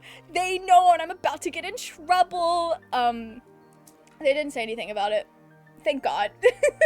I'm so stressed about this, because I know, to be fair, I don't think I've ever, like, had a friend or a person in my life that lived close by that had this, like, welcome anytime that Cove seems to have with this family. That's, like, close by enough that, like, they can come by every single fucking day. I don't think I've ever had that. But also, my parents would not be chill about a boy sneaking into my room at night. Even at 13, they would not be chill. So maybe I'm just really stressed because I know if this were me, if this were my parents, like my real life parents, I would be so in trouble. I play this game a lot less flirty, I feel like. I'll have to go back and just go hard with the flirting. I feel like I'm making choices that I feel like make sense for the way it seems our character is raised, because I feel like our parents are very affectionate, so we're being very affectionate. Like, we hug Cove all the time, but we haven't, like, said anything too crazy yet. But, like, we are homies. Cove looked a little bashful, likely over being included as part of the family, but he tried not to pay much attention to it. If I were Cove, my ass would be upstairs still, actually. Why not? You hid the smile that threatened to tilt your lips, knowing that Elizabeth must have been in a good mood if she hadn't even teased Cove for being a part of it. And no matter what she could have said about it, you wanted him to be here. I had a friend that lived 4 houses down, and they could come over whenever, unless there was like an event where my mom would be like, hey, you gotta go home now. That's fair. That's definitely what Cove and this family have going on. I feel like it is that open invitation within reason. But even then, I feel like an open invitation is not an invitation to sneak in through the window in the middle of the night. But I also feel like if we were older than 13 years old, it probably would be a bigger deal. But also at the same time, they've watched Cove grow up and they have a pretty good idea at like the values he's being raised with, so he is trustworthy, I guess. Like, they know we're not getting up to anything crazy in there. Used to have a best friend and he would stay over so many times a week. He just became my brother from another mother. I love that for you. And I'm glad that you had that kind of friendship, and I'm also glad that you had that like second family space for your friend as well. Yeah, Cove is someone who's very important to us. We did tell that to him. Who's got a suggestion? It should be something we can do here in the house, with everyone in the same room. So no hide and seek. You suddenly remembered the show you and Lee had been working on earlier. I love this. Maybe we could do our show. Oh. A show? This is the first time we're hearing of this. I'm intrigued. Wonderful. It'd be amazing if you put it on for us to watch. Oh yeah, I need to see what you cooked up. That'd be cool. You smiled at Lee, who returned the gesture with bouncing on her heels in excitement. I think I had to be home for them to stay. That makes sense. That makes sense. Because, like, otherwise, why is this kid hanging out at my house? No, I definitely get that. Take some seats and we'll get everything together. Your moms collected the chairs from around the dining table and set them in a row in the living room, where there was enough space for the show. While they did that, you and Lee quickly gathered the supplies you needed and rehashed the plan one last time. You listened through the song you had chosen one last time.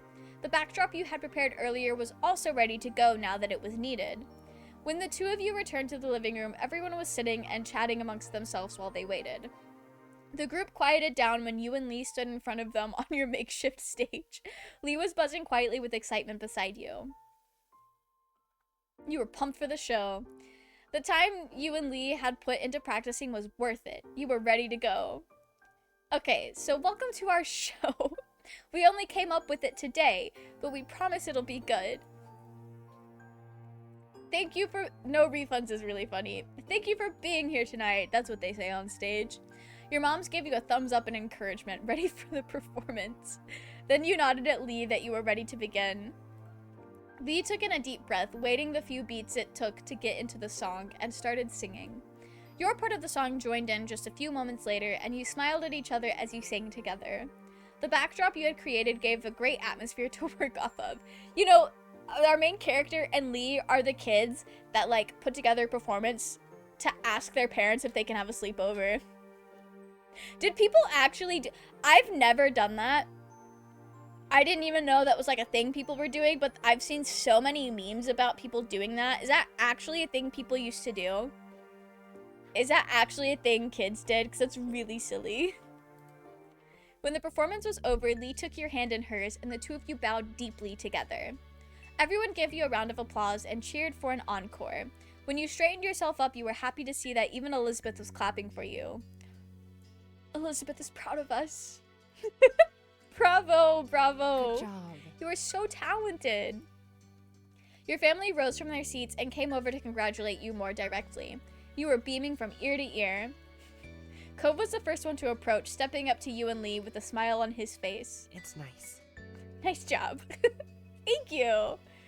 You're a really great singer. It was cool. That was pretty good, huh? And you're humble, too. Damn. Got our asses with that one. You laughed together, feeling as light as a feather. Hey, were you the one who painted the backdrop? Yeah, that was me. Cove smiled, content over his guess being correct. Not bad. I thought so. It was good. You couldn't help but feel flattered that he could recognize your talent so easily. It's not like we've known him for 5 years. Your parents gushed about how great everything was and thanked you for sharing it with them. Elizabeth was complimentary in her own way, although she did describe the show as cute, which you knew she meant as kind of kiddie. I'll take it. I'll take it. You left it off, however, and were just happy that everyone had a nice time. In that moment, you couldn't have been more pleased to be a part of the family you had. How fucking cute. Are we actually gonna finish Adolescence tonight? Sunlight shone through the windows as you sat in your living room, your home phone pressed to your ear. Cove was on the other end. It's normal for me, at least. There was so many sleepovers, especially with my cousins and friends. It was like their parents went to a party and I had a sleepover with my cousins. That's fair. I had sleepovers with my cousins all the time as well. But like mostly my cousins, because my parents were very, very cautious about who they would let us spend the night with. Because my mom has had not super great experiences spending the night at her friends' houses when she was a kid. So when we were growing up, she's like, hey, I want to make sure you're spending the night at a house where, like, the friend's dad is not going to come home and start yelling at the children at 2 o'clock in the morning, like that kind of thing. So it was mostly with my cousins, but it was always something, like, we planned several days ahead of time. And I hated sleepovers. I cried every time my parents left me. Damn. I always thought sleepovers were exciting, but again, I almost exclusively slept over at my cousin's house. Although I did have a friend that I was not related to that I did sleepovers with, but she literally lived in the house behind mine, and we didn't have a fence between our yards, so like it was just one big backyard. So if anything happened, like I could just leave. I could just walk across the backyard back to my house. So it was very, very low risk. And my mom knew them well enough to be comfortable with it as well. But I used to love sleepovers. We had my friends sleep over more often than I went to their houses. And it was always a great time. But now, Kay, I still love a good sleepover. But if I'm not sleeping in my own bed, I'm having the worst time. So I understand not enjoying sleepovers now. Same. Like, I don't know when this change happened, because I used to, like, be able to sleep anywhere, but, like, over the past few years, it's like, if I'm not sleeping in my bed, we're not getting a good night's rest. I love my house, my room, and my bed. Me too, Kay. Me too. And also, when I'm, like, spending the night at other people's houses, I get to missing my cat now. Like, how am I supposed to sleep if there's not a fuck-ass little cat in my bed? Like, what do you mean? What do you mean Dingy's not here with me right now? So, there's that as well. Sleepovers were always the best. I loved a good sleepover. I really did. I still do. I think I just really only have sleepovers now at anime conventions, I feel like. And there's a lot going on. There is a lot going on at anime conventions. Sunlight shone through the windows as you sat. Oh, wait, we've read this already.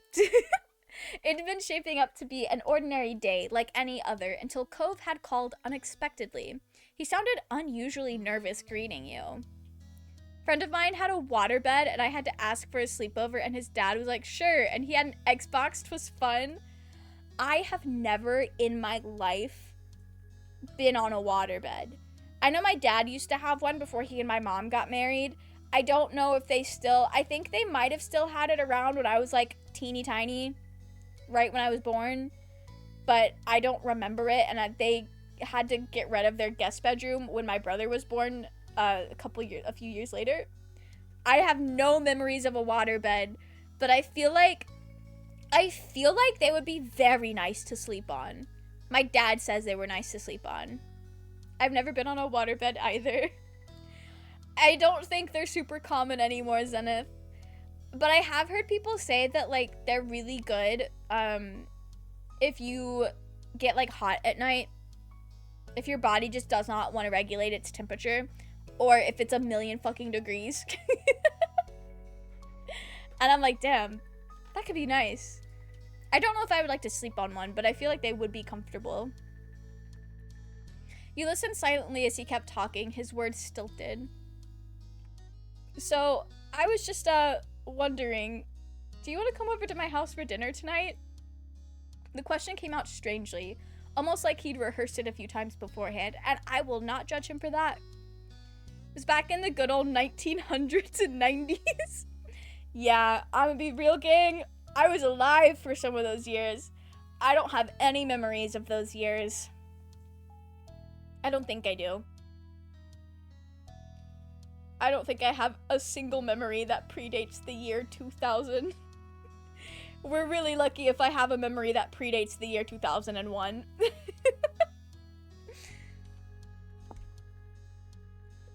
The question came out strangely, almost like, yeah, rehearsed beforehand. Your eyes widened a little. You hadn't expected this to be the reason behind the call. Yeah, I'll go. That's, It was, oh. It seemed that Cove still had more to say, and you had just interrupted him. Oh, fuck. I'm bad at this in real life, and I'm bad at this in video games. Cool, well, he stumbled for a bit, trying to gather his thoughts again. My mom and dad, they really want you to be there. If your parents don't have a problem with it, they asked me to ask you. You took a moment to think. Dinner at home would be quiet and uneventful today. If you really wanted to, you could go to Cove's instead. Cove spoke up again, breaking your thought train. His voice was softer than before. Oh, the 90s. Such a decade. Hey, that's a great decade. That's the decade my parents got married. That's the decade I was born in. If it wasn't for that decade, I would not be here right now. Forgot his mom was around. Kay, his mom? I'm looking respectfully. I like his mom. She has not given me a reason to dislike her yet. We realized that the reason Cove was being bitchy about her being here is just because he does not do change very well. And I get that. She is hot. I love his mom. I'm glad that she seems to be a good person. Or, like, not a terrible person. It just seems like she's just out here living her life. Oh, absolutely. I lived that decade. Grew up in that decade. I'm glad that decade treated you well, J-Train. I'm looking very respectfully. We're all looking very respectfully at Cove's mom. Also, I want you to be there too. Can you come over? I mean, yeah, I can come. Thanks, Mel. I'll let them know when I can. And drooling violently is crazy, Zenith. He sounded noticeably relieved by your response. Was you coming over for a dinner today that serious? God forbid a man want to spend time with us. When I first played, I was worried she was going to be rude and awful, but I love her. I was worried that there was a really bad reason for the divorce and a really bad reason that Cove's dad had full custody, mixed with his cast he didn't want to talk about, and the way he was being weird about her being here this summer. I assumed something horrible about her. And I'm very glad to know that I was wrong. That's like my favorite thing to be wrong about, actually. Everyone before and after always hated the 90s, but growing up in the 90s, 'twas the greatest. I'm glad you feel that way. I'm glad you feel that way. I exist in an age group that really romanticizes the 90s, but I also exist in an age group that wants to claim they were 90s kids, and it's like, come on, guys.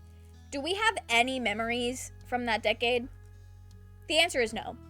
Like, what are we talking about? The 90s was the best decade to be a kid. I am very glad you feel that way.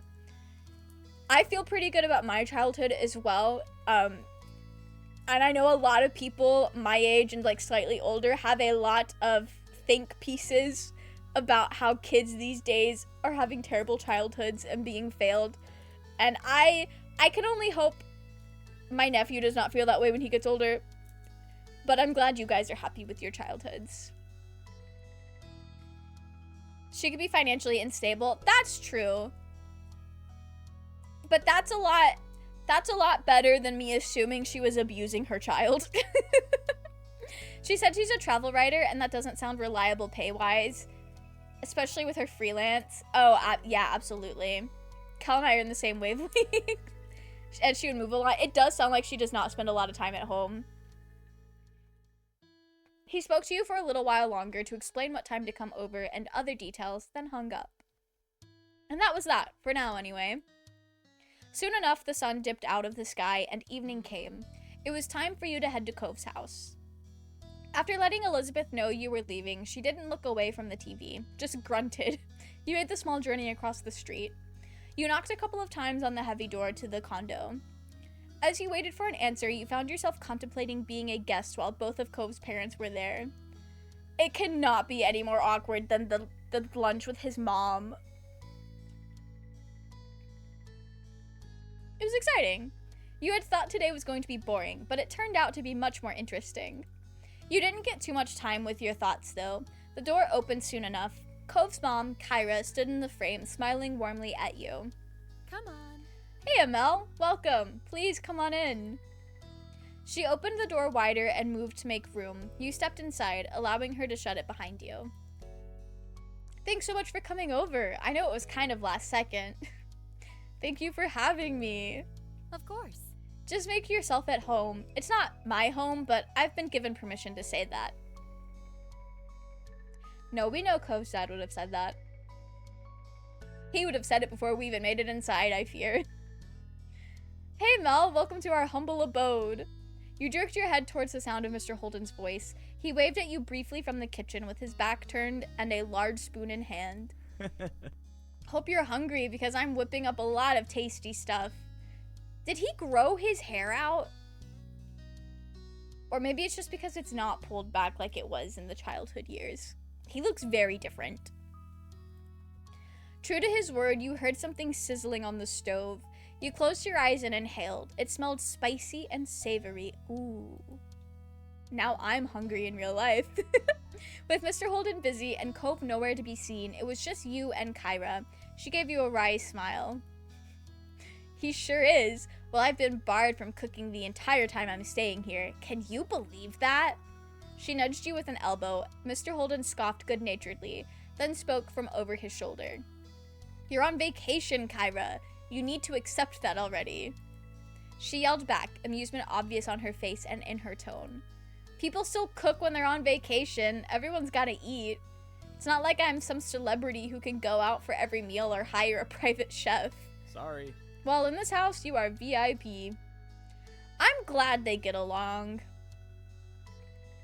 Kyra smiled and shook her head quietly. Then she turned to face you once more. Well, Sorry about that, Mel. Here I was, trying to strike up a conversation with you, and Cliff just had to butt in. I don't butt in. She eyed him, chuckling in disbelief. He wasn't exactly disproving her point with that. The awkward talk with the crush's parents. You know, at least with his dad, we've known him for a while. We knew him when Cove was just like best buddy. I feel like that's a little less awkward, but maybe it's more awkward because Cove's dad has definitely watched the progression of 7-year-old or 8-year-olds being best buddies to 13-year-olds being in love with each other. And that's just If our moms know, Cove's dad has to know, unless he's just an idiot. Which, I'm not ruling that out yet. Why does she have the tattoo in between two wonderful personalities and the two great interesting somethings? Because it looks hot, Overlord. That's peak character design. Kyra leaned over to whisper to you. It's okay, he likes to be included. But since Clifford insisted on cooking all by himself, he'll have to wait. The two of us can chat. Her next question continued to be said in a hushed tone, just to be safe. You're going feral? Kyra has that effect on us, I fear. So? How are you doing? I'm doing good. That's what I like to hear. Maybe dads are just oblivious. Maybe so. Maybe so. Has it taking money from Cove's dad when we were children come back up again? We had the opportunity to say something about it when we were still children, but it has not come back up again in adolescence. I'm scared. She opened her mouth to say something more, but slightly pounding footsteps caught your attention. Oh, some lightly. I need to learn how to fucking read. You checked to see Cove emerge from the hall a few moments later. He might have heard all the commotion and left his room to see what was going on. He quickly took stock of the situation. His cheeks tinted pink at the sight of you standing in his living room, and his hand came up to rub his arm almost bashfully. We are the least subtle people on the planet, actually. Mel, hey, thanks for being here. There was nothing unusual about the words in his greeting, but you could tell something was wrong from the way he looked like he wanted to be anywhere but there. He does that a lot, doesn't he? Hi, Cove. You doing okay? Yeah, I'm fine. He didn't sound convincing at all. You narrowed your eyes suspiciously, but did not call him out on it. I'm scared that something traumatic will happen. Me too, J-Train. I've only heard good, cute, wholesome things about this game, though. But I've also seen people get really emotional about this game. So I don't know. You could talk to him alone tonight. Maybe you'd ask him what was going on then. It was when you glanced away from Cove that you spotted his parents watching the two of you interact. Don't do that. Cove noticed their stares too, meeting them with narrowed eyes. So... Are we having dinner now? Not yet, bud. I'm still cooking. Alright, I'm gonna go back to my room and leave me down here. As you turned to leave, he bent his head to the side to face you. You coming? Yes, I do not want to hang out with your parents. Respectfully, they're great. Love them. I remember being a child. It's weird to be left with people's parents. I think the expansion packs have a lot more of the emotional stuff. Ooh, okay.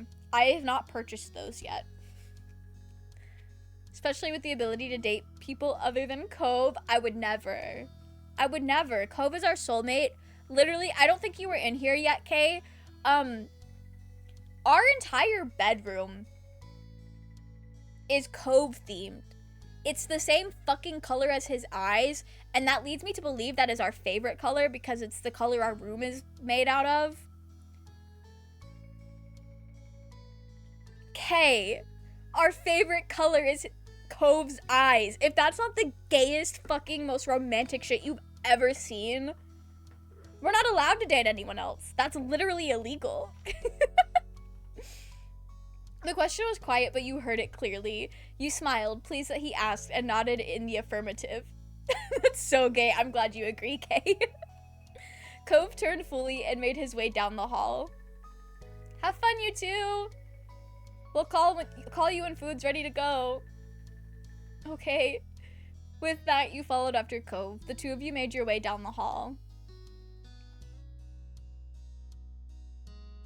I feel like he comes over to our house all the time. I feel like it makes sense that we also go over to his house all the time. Cove got to the door first, opening it and stepping inside. You joined him. I think this is the first time we've seen it in the game, though. Okay, you got the seashell collection. I need a shelf like this, actually. Taking notes from Cove's room design. The fish tank. This is the nicest 13-year-old boy bedroom I have ever seen in my life. Why does he have such an eye for interior design? There was a mat on the floor in front of the door.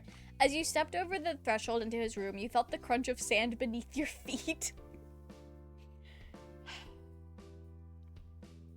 This man doesn't know how to vacuum.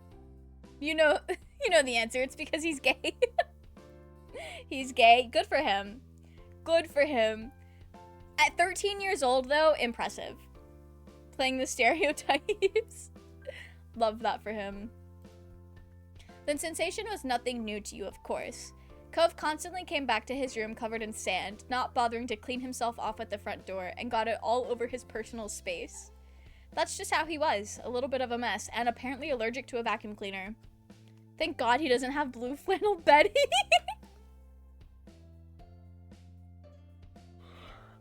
Like the blue and green flannel bedding, like from Amazing Phil, the hit YouTube sensation. the Dan and Phil bedding. Okay, and again. Mine was incredibly messy, though. I mean, what 13-year-old room is not a mess, truly? I hate sand. It's coarse and rough and it gets everywhere. I enjoy sand in places where sand is supposed to be, like a beach.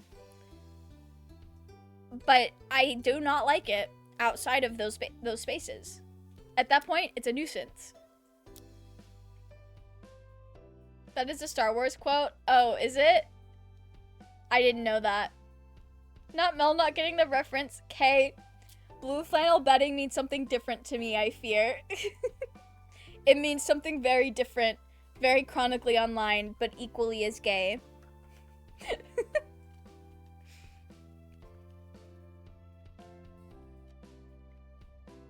You hadn't heard Mr. Holden ever scold him for it, not like your moms would have if you'd done it. You can sit wherever you want, and we will. Cove himself took a seat at the edge of his large bed, looking like the picture of comfort, and left you to decide. Oh, I don't like making this decision. We'll sit next to him. That's what I do at my friends' houses. If they sit wherever they sit, I am sitting next to them.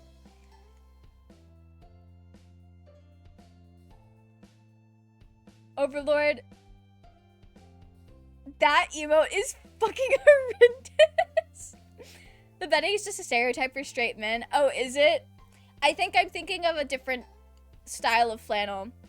And it's not actually flannel. It's just blue and green plaid.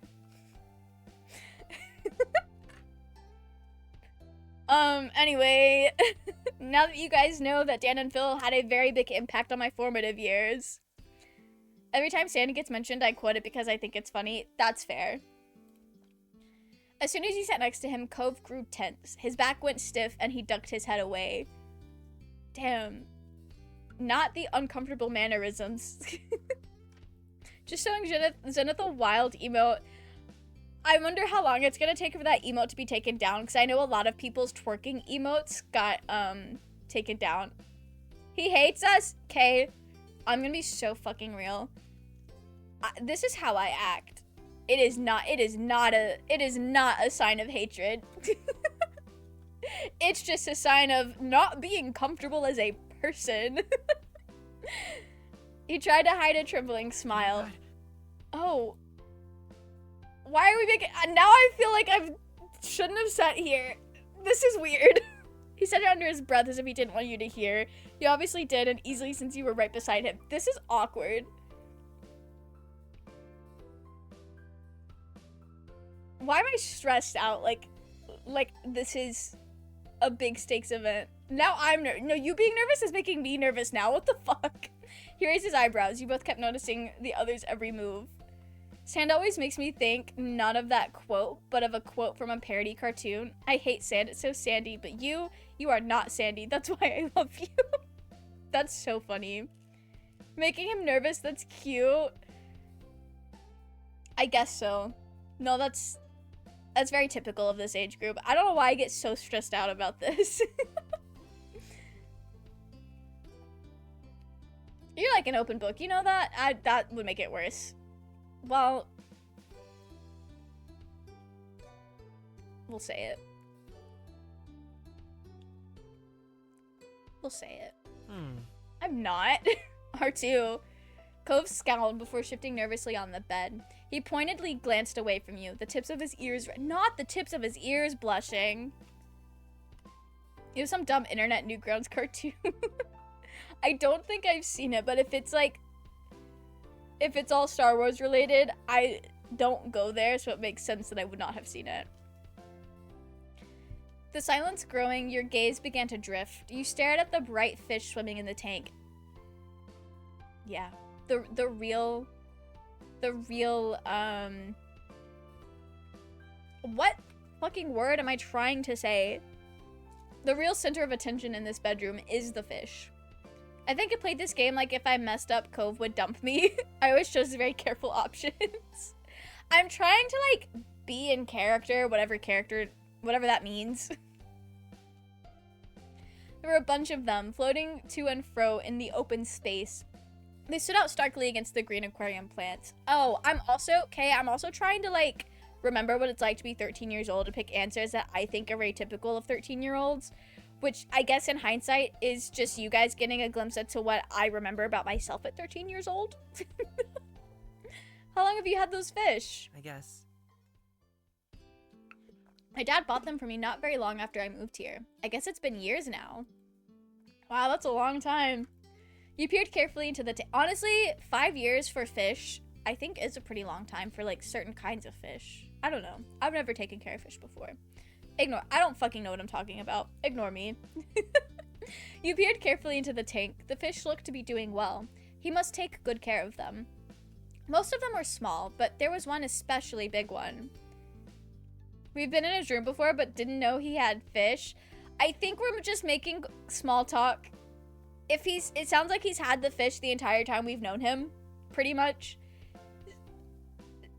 That's how I'm interpreting this question for it to make sense. What are their names? Oh, well, there's no way we've not asked this before.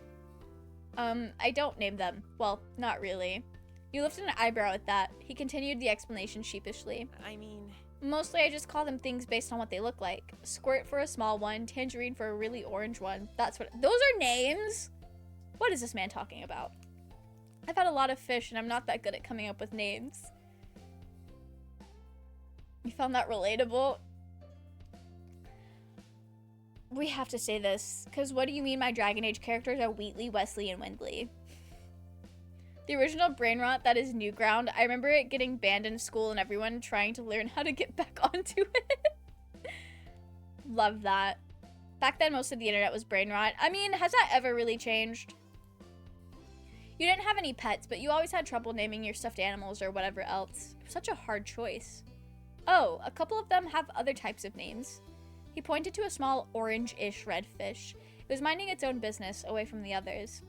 My dad named her Dreamcatcher, and that other one's Mark. Mom came up with that one. He's got Markiplier in the fish tank. Cove smiled to himself, his eyes reflecting the glow from the tank. You let other people name your fish? It's nice.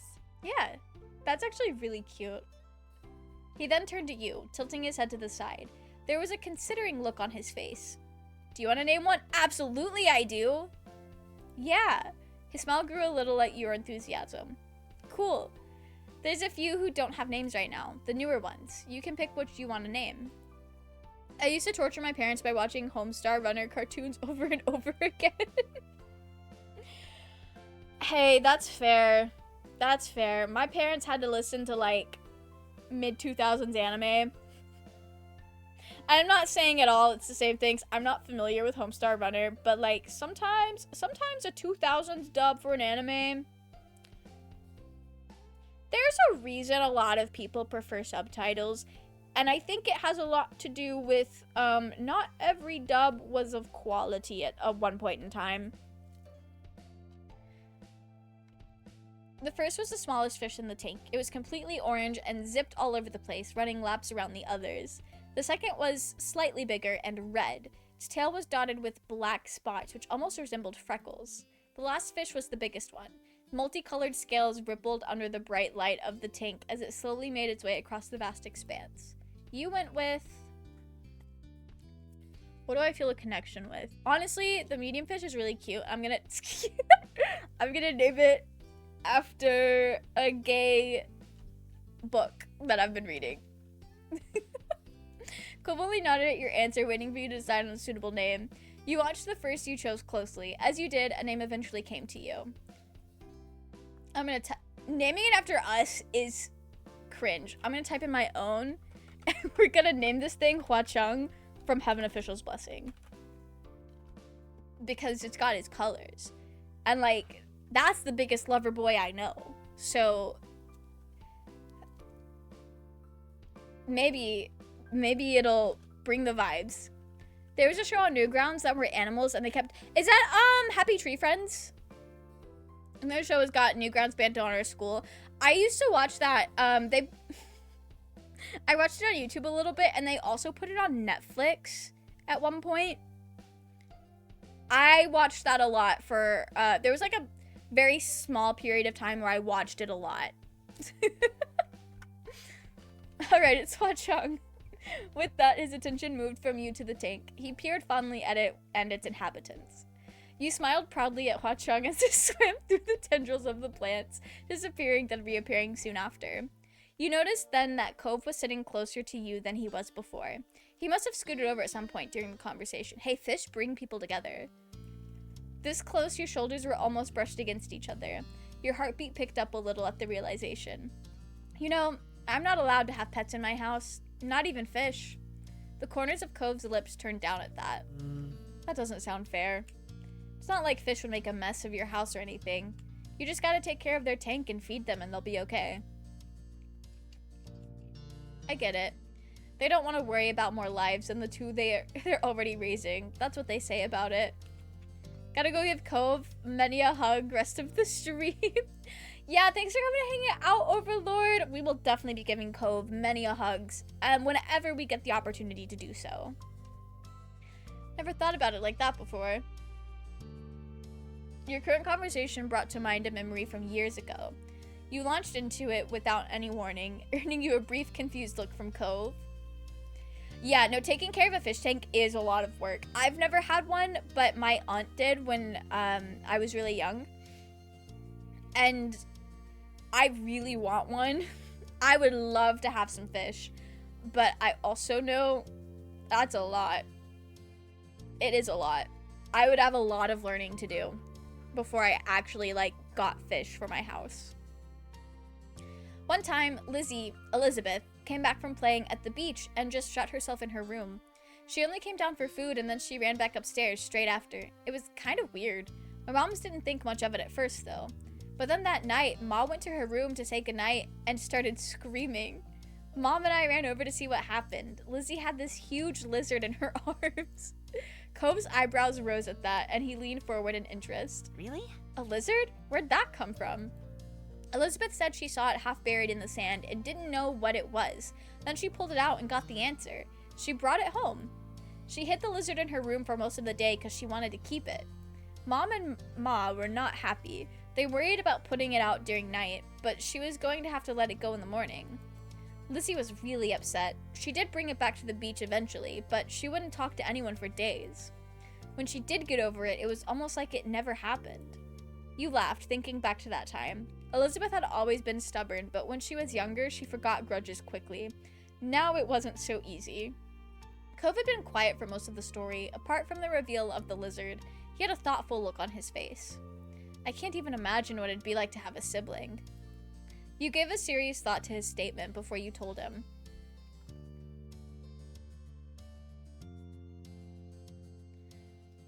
There are ups and downs. It's fun to have her there when she wants to be there, but now Elizabeth barely feels like hanging out with me. Cove pursed his lips at the words, considering them quietly for a moment. Or for a while. I'm just making up words, my bad. Cool. That's interesting. I think your family is cool.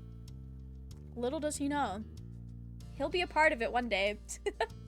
He didn't have much else to say. Though, while on the topic of your family, you considered your relationship with your moms, too. They were absolutely the best.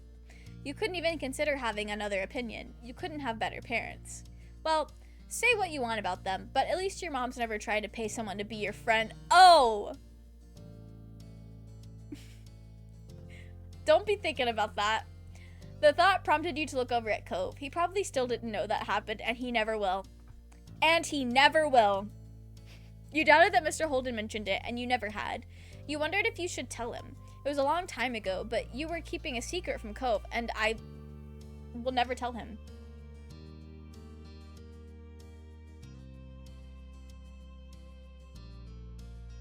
Yeah, I do not want to have that talk with Cove. Maybe you would in the future, but you knew you weren't right now.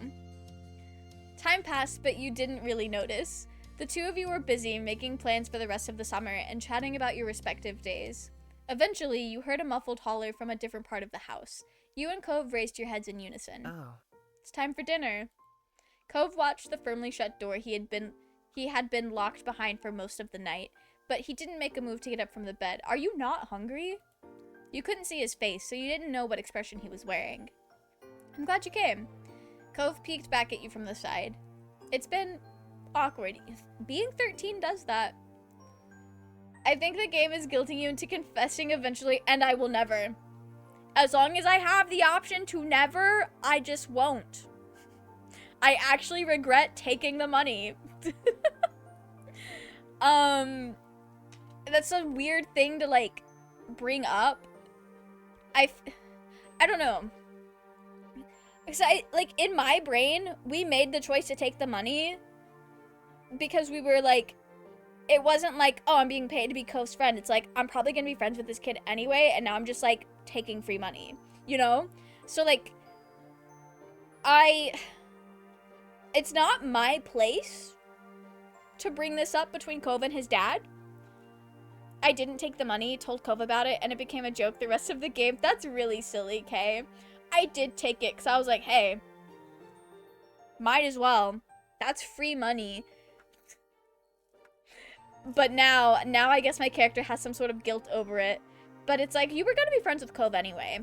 Like, it's not the money that made you friends. Like, we were just gaslight, gatekeep, girl bossing our way. It's a choice a child would make. It is a choice a child would make. Absolutely. You're playing true to your character, and that we did. I get that. It's been hard on you, huh? You felt sympathetic towards him. You didn't know what he was going through, but you cared about him. Cove said nothing else and remained sat where he was. Now would be a good time as any to ask him why his parents so suddenly wanted you to come over. Is there a reason they wanted me to come over tonight? It hasn't been awkward for just me. Sometimes it gets like this when no one else is around, but now you're here. Not me being the vibes mediator. Not me being the vibes mediator. You hadn't considered that, but it sort of made sense in a way. There was another shout from outside, too muffled to actually know the words, but you could imagine what they were. Let's go. Cove finally got up, lumbering away from his shoulders, with his shoulders sagged. You followed after him. Together, the two of you made your way back to the living room.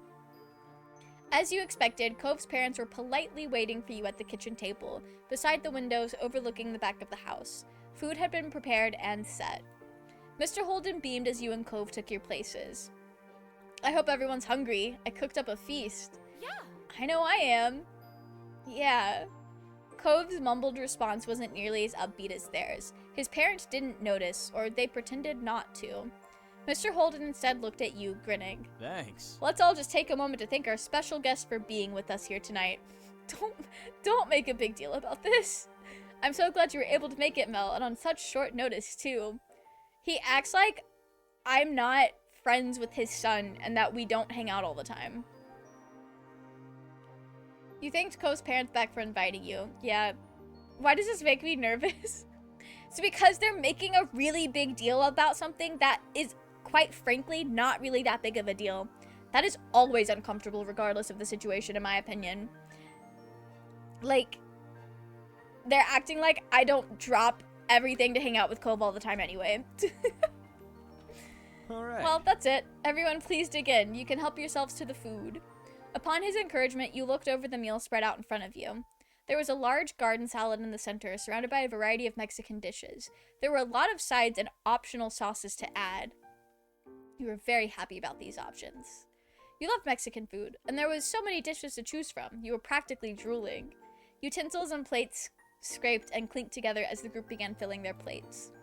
Cliff, could you pass the salsa? Could you pass the salsa verde? Of course. Thanks.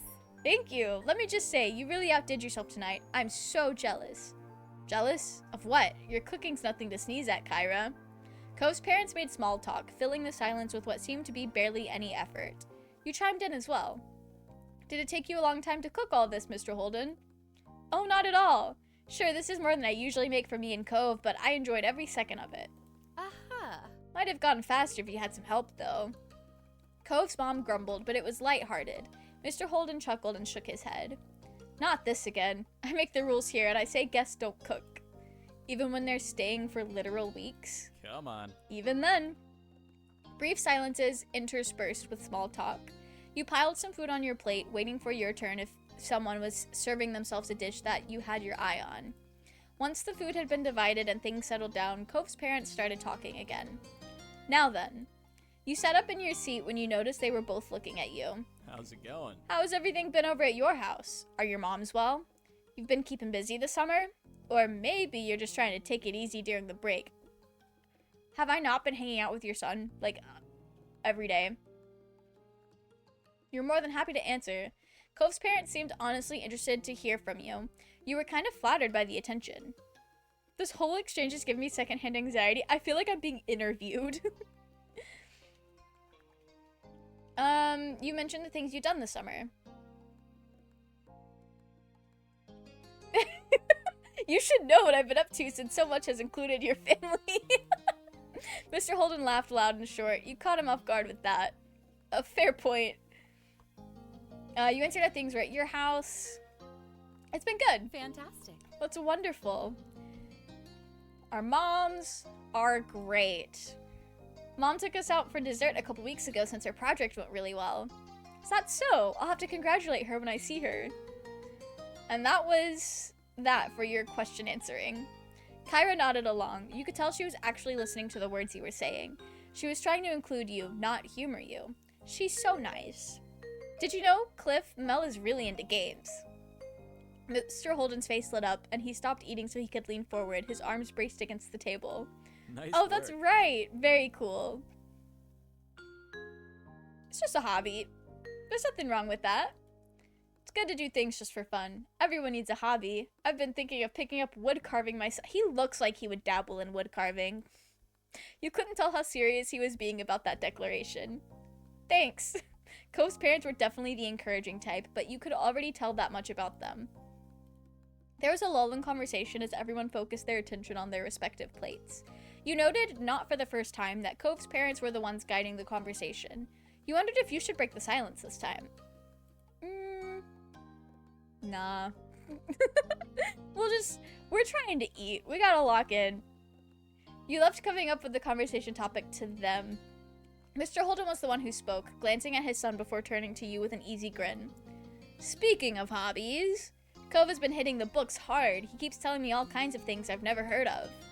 You had already known that, since Cove is so open with you, but it was interesting to hear his parents' perspective on it. Cove looked uncomfortable by the conversation shifting to become about him. He sunk lower in his seat. Oh, rest in peace. The rest of dinner continued just like that, with light conversation as you ate your meals. Eventually, all the dishes on the kitchen table were pretty much gone. Kyra set down her fork and rested her arms at her sides, letting loose a satisfied sigh. Her plate was completely empty. Thanks. That was delish. Thank you for your culinary creations, Cliff. Culinary creations. I like that. Mr. Holden was like a flower soaking up the rays of the sun. He beamed, flattered by the praise. You ate until you were satisfied. It had taken you some time to finish it all, but eventually you cleared your plate. Cove successfully kept his presence to a minimum for the full meal. He was slumped over, even now, toying with his silverware. His parents practically only talked to you. Most attempts to entice him to join the conversation failed. Cove, don't do me like this. Then again, Cove didn't tend to talk a lot unless he happened to be in the mood for it, so you weren't surprised things ended up this way.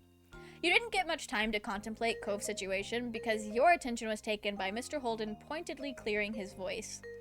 Not to sound like a broken record, but thanks for coming, Mel. I'm glad we finally got the chance to have you over for a real dinner.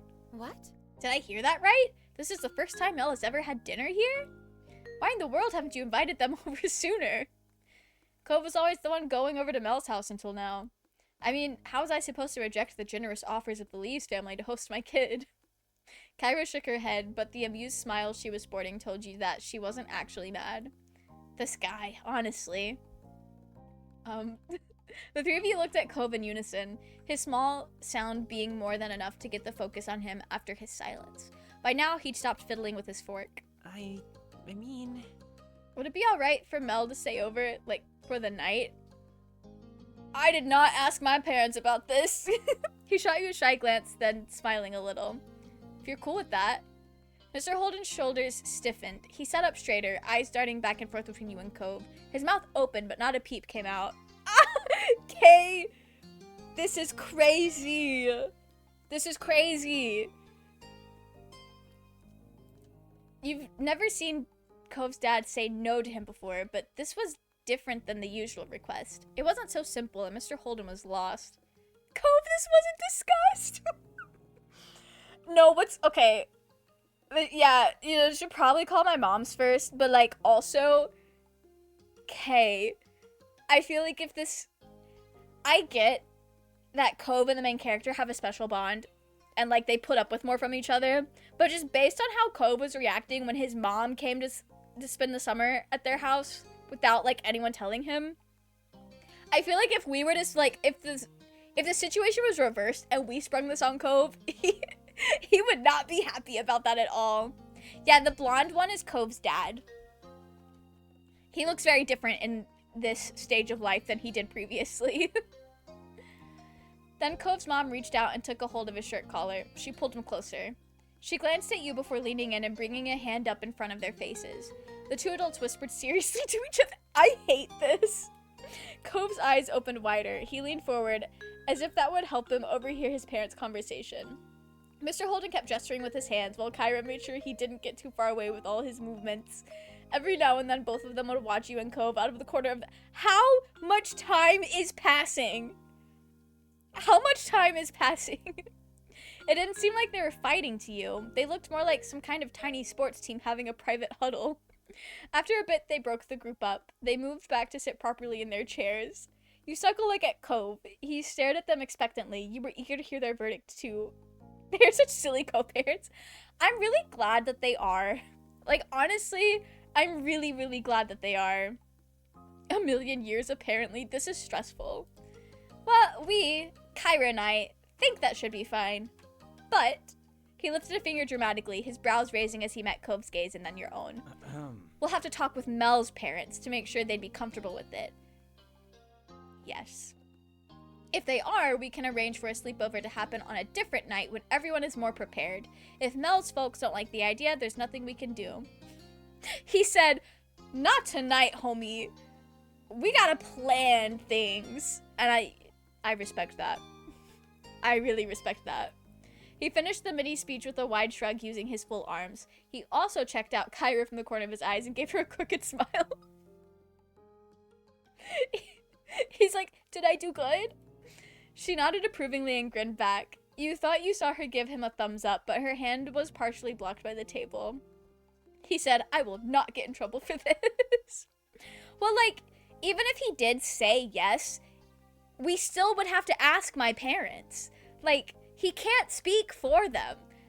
Somebody would still have to be like, hey, Mel's moms, can they spend the night? And, like, it would, like, ultimately be up to my parents if the answer was yes from Cove's dad.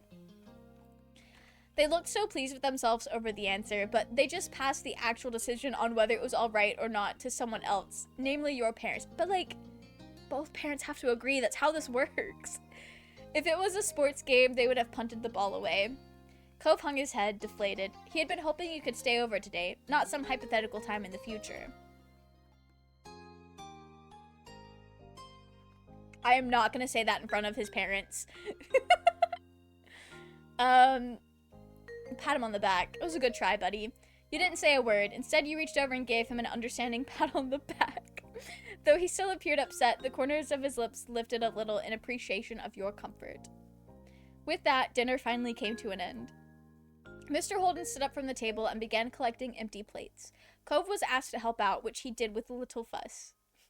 Kyra tried to lend a hand as well. However, Mr. Holden didn't let her. It seemed she was barred from cleaning as well as cooking. I mean, I get it. She is a guest in his home. He's trying to treat her like a guest and not, a wife. Cue a knock on our window tonight. Cove is lucky that our parents are either super oblivious or chill as hell. You weren't allowed to chip in either since you were there as the declared guest of honor. Although the meal was over, the night wasn't. It looked like you weren't going home just yet after all. You were asked to wait on the couch. While Cove and his dad were cleaning up the mess, Kyra disappeared down the hall after shooting you a wink. It was a bit strange sitting by yourself while everyone else had something to do. Luckily, you weren't alone for too long. After a couple of minutes, Cove's mom returned with a deck of cards in hand, and she strolled into the room confidently while shuffling. So, who's up for a few rounds? Cove and his dad looked over their shoulders at the question. They were mutually intrigued by the cards in her hands. She beamed at their expressions and stepped further into the living room. Ignoring the couches, she sat cross-legged on the floor by the coffee table. She turned to you and gestured at the space beside her, smiling invitingly. You accepted and followed her lead. The living room carpet was soft, though the hardwood floor underneath could definitely still be felt. I want a scene in the future of our moms being like, we knew Cove was sneaking in. No, because I think I would stress out about that too, but like, I would love to know what they know, you know? I need to know this. Kyra did an overhand shuffle while she waited for the others to finish their tasks. The smile had yet to leave her lips. Great. This is going to be good. You were excited, yeah. You enjoyed card games, and it would be fun to play with Cove and his parents. It didn't take much longer for Cove and his dad to wrap things enough to call it good. Cove's dad appeared first, followed closely behind by Cove. Mr. Holden rubbed his hands together in anticipation. All right, I'm ready. He took a seat across from you on the floor. You noticed that Cove hadn't joined him. He went straight down the hall instead, without even a word. You stared on confused as he disappeared through his bedroom door. Cove, what the fuck are you doing? I am not playing cards with just your parents. Cove's parents didn't look concerned at the stunt. Kyra nonchalantly split a deck of cards into two and rifled the halves together while offering an explanation of sorts. Cove doesn't keep his wallet with him when at home. He puts it away. What? Cove quickly returned to the living room, a black wallet in his hand. He took a place at the foot of the table with the rest of you. You blinked as Cove unzipped his wallet. You all use real money on card games with family? While you sat there, your hands idle in your lap, the three shot looks at one another and size each other up. Yeah. That's right. $5 per round per person. Winner takes all. Go big or go home. Good for them. Oh, are you planning on kicking Mel to the curb? Or do you intend on donating to the guest of honor's pot, Mr. High Roller? Mr. Holden narrowed his eyes and leaned back against the side of the couch, completely at ease. No worries. If Mel wants to play, I'll fund their way in. Don't you worry about that. He rested an arm across the top of a knee as he propped up. Across the top of a knee that he propped up. Cove's dad was acting slick in a way you'd never seen before. Oh, he is locked the fuck in. You joked he shouldn't be so confident. Are you sure? Adding me could be spelling your doom. Right you are, Mel. I hope you can back that attitude up. Oh, well, I'm historically not good at that. You know I can, Kyra. Mel is my friend. If they're playing, I can give them money for the round. Mr. Holden wasn't intimidated by Cove's scowl. He only grinned, chuckling. Good kid. All right, bud. I concede to your might of personality. Cove still looked a little sour, but he didn't protest more after getting his way. Well, you've got your ticket. Interested in throwing in? You glanced around. This seemed like serious business. In response to your consternation, Kyra softened her competitive smile. Don't worry too much. We'll probably just do some rounds of Go Fish tonight. No biggie. Do you mind? What do you think? We're gonna join in, of course. I'd love to play. Mr. Holden gave you a big thumbs up while Cove nodded firmly back. You were decent at Go Fish. Sometimes you won, sometimes you lost. You like to think you weren't bad at it, though. Fantastic. We'll play for however long everyone wants to keep going, or until people start running out of cash, but are still refusing to quit while they're behind. I think it's so cute that Cove is paying for us in the game. It is very cute. Speaking for yourself, I see. Oh. With a laugh, Kyra nudged you using an elbow, then motioned towards the other two with her chin. Don't be fooled by their soft faces. These boys are sharks. In reaction to her words, Mr. Holden smirked, and Cove's eyebrows became more angled. Kyra's phrasing made you think back to when you were young, specifically of Mr. Holden's favorite shark pants he used to wear all the time. I'm so glad he moved on from those. They were kind of ugly. Respectfully, whatever he's wearing in the adolescent years works a lot better. Perhaps they had been a fit for him in ways you didn't know of.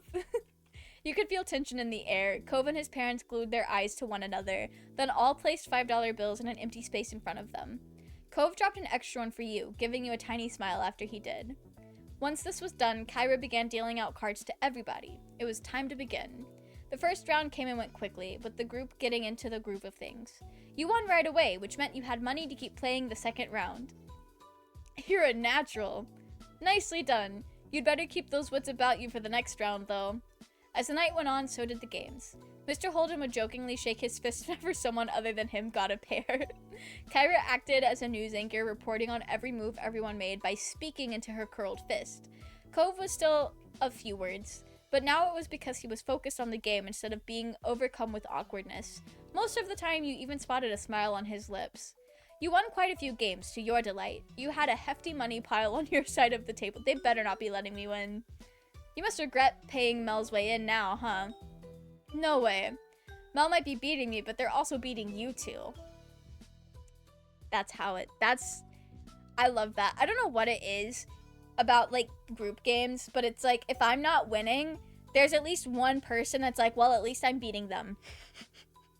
At least I'm beating them.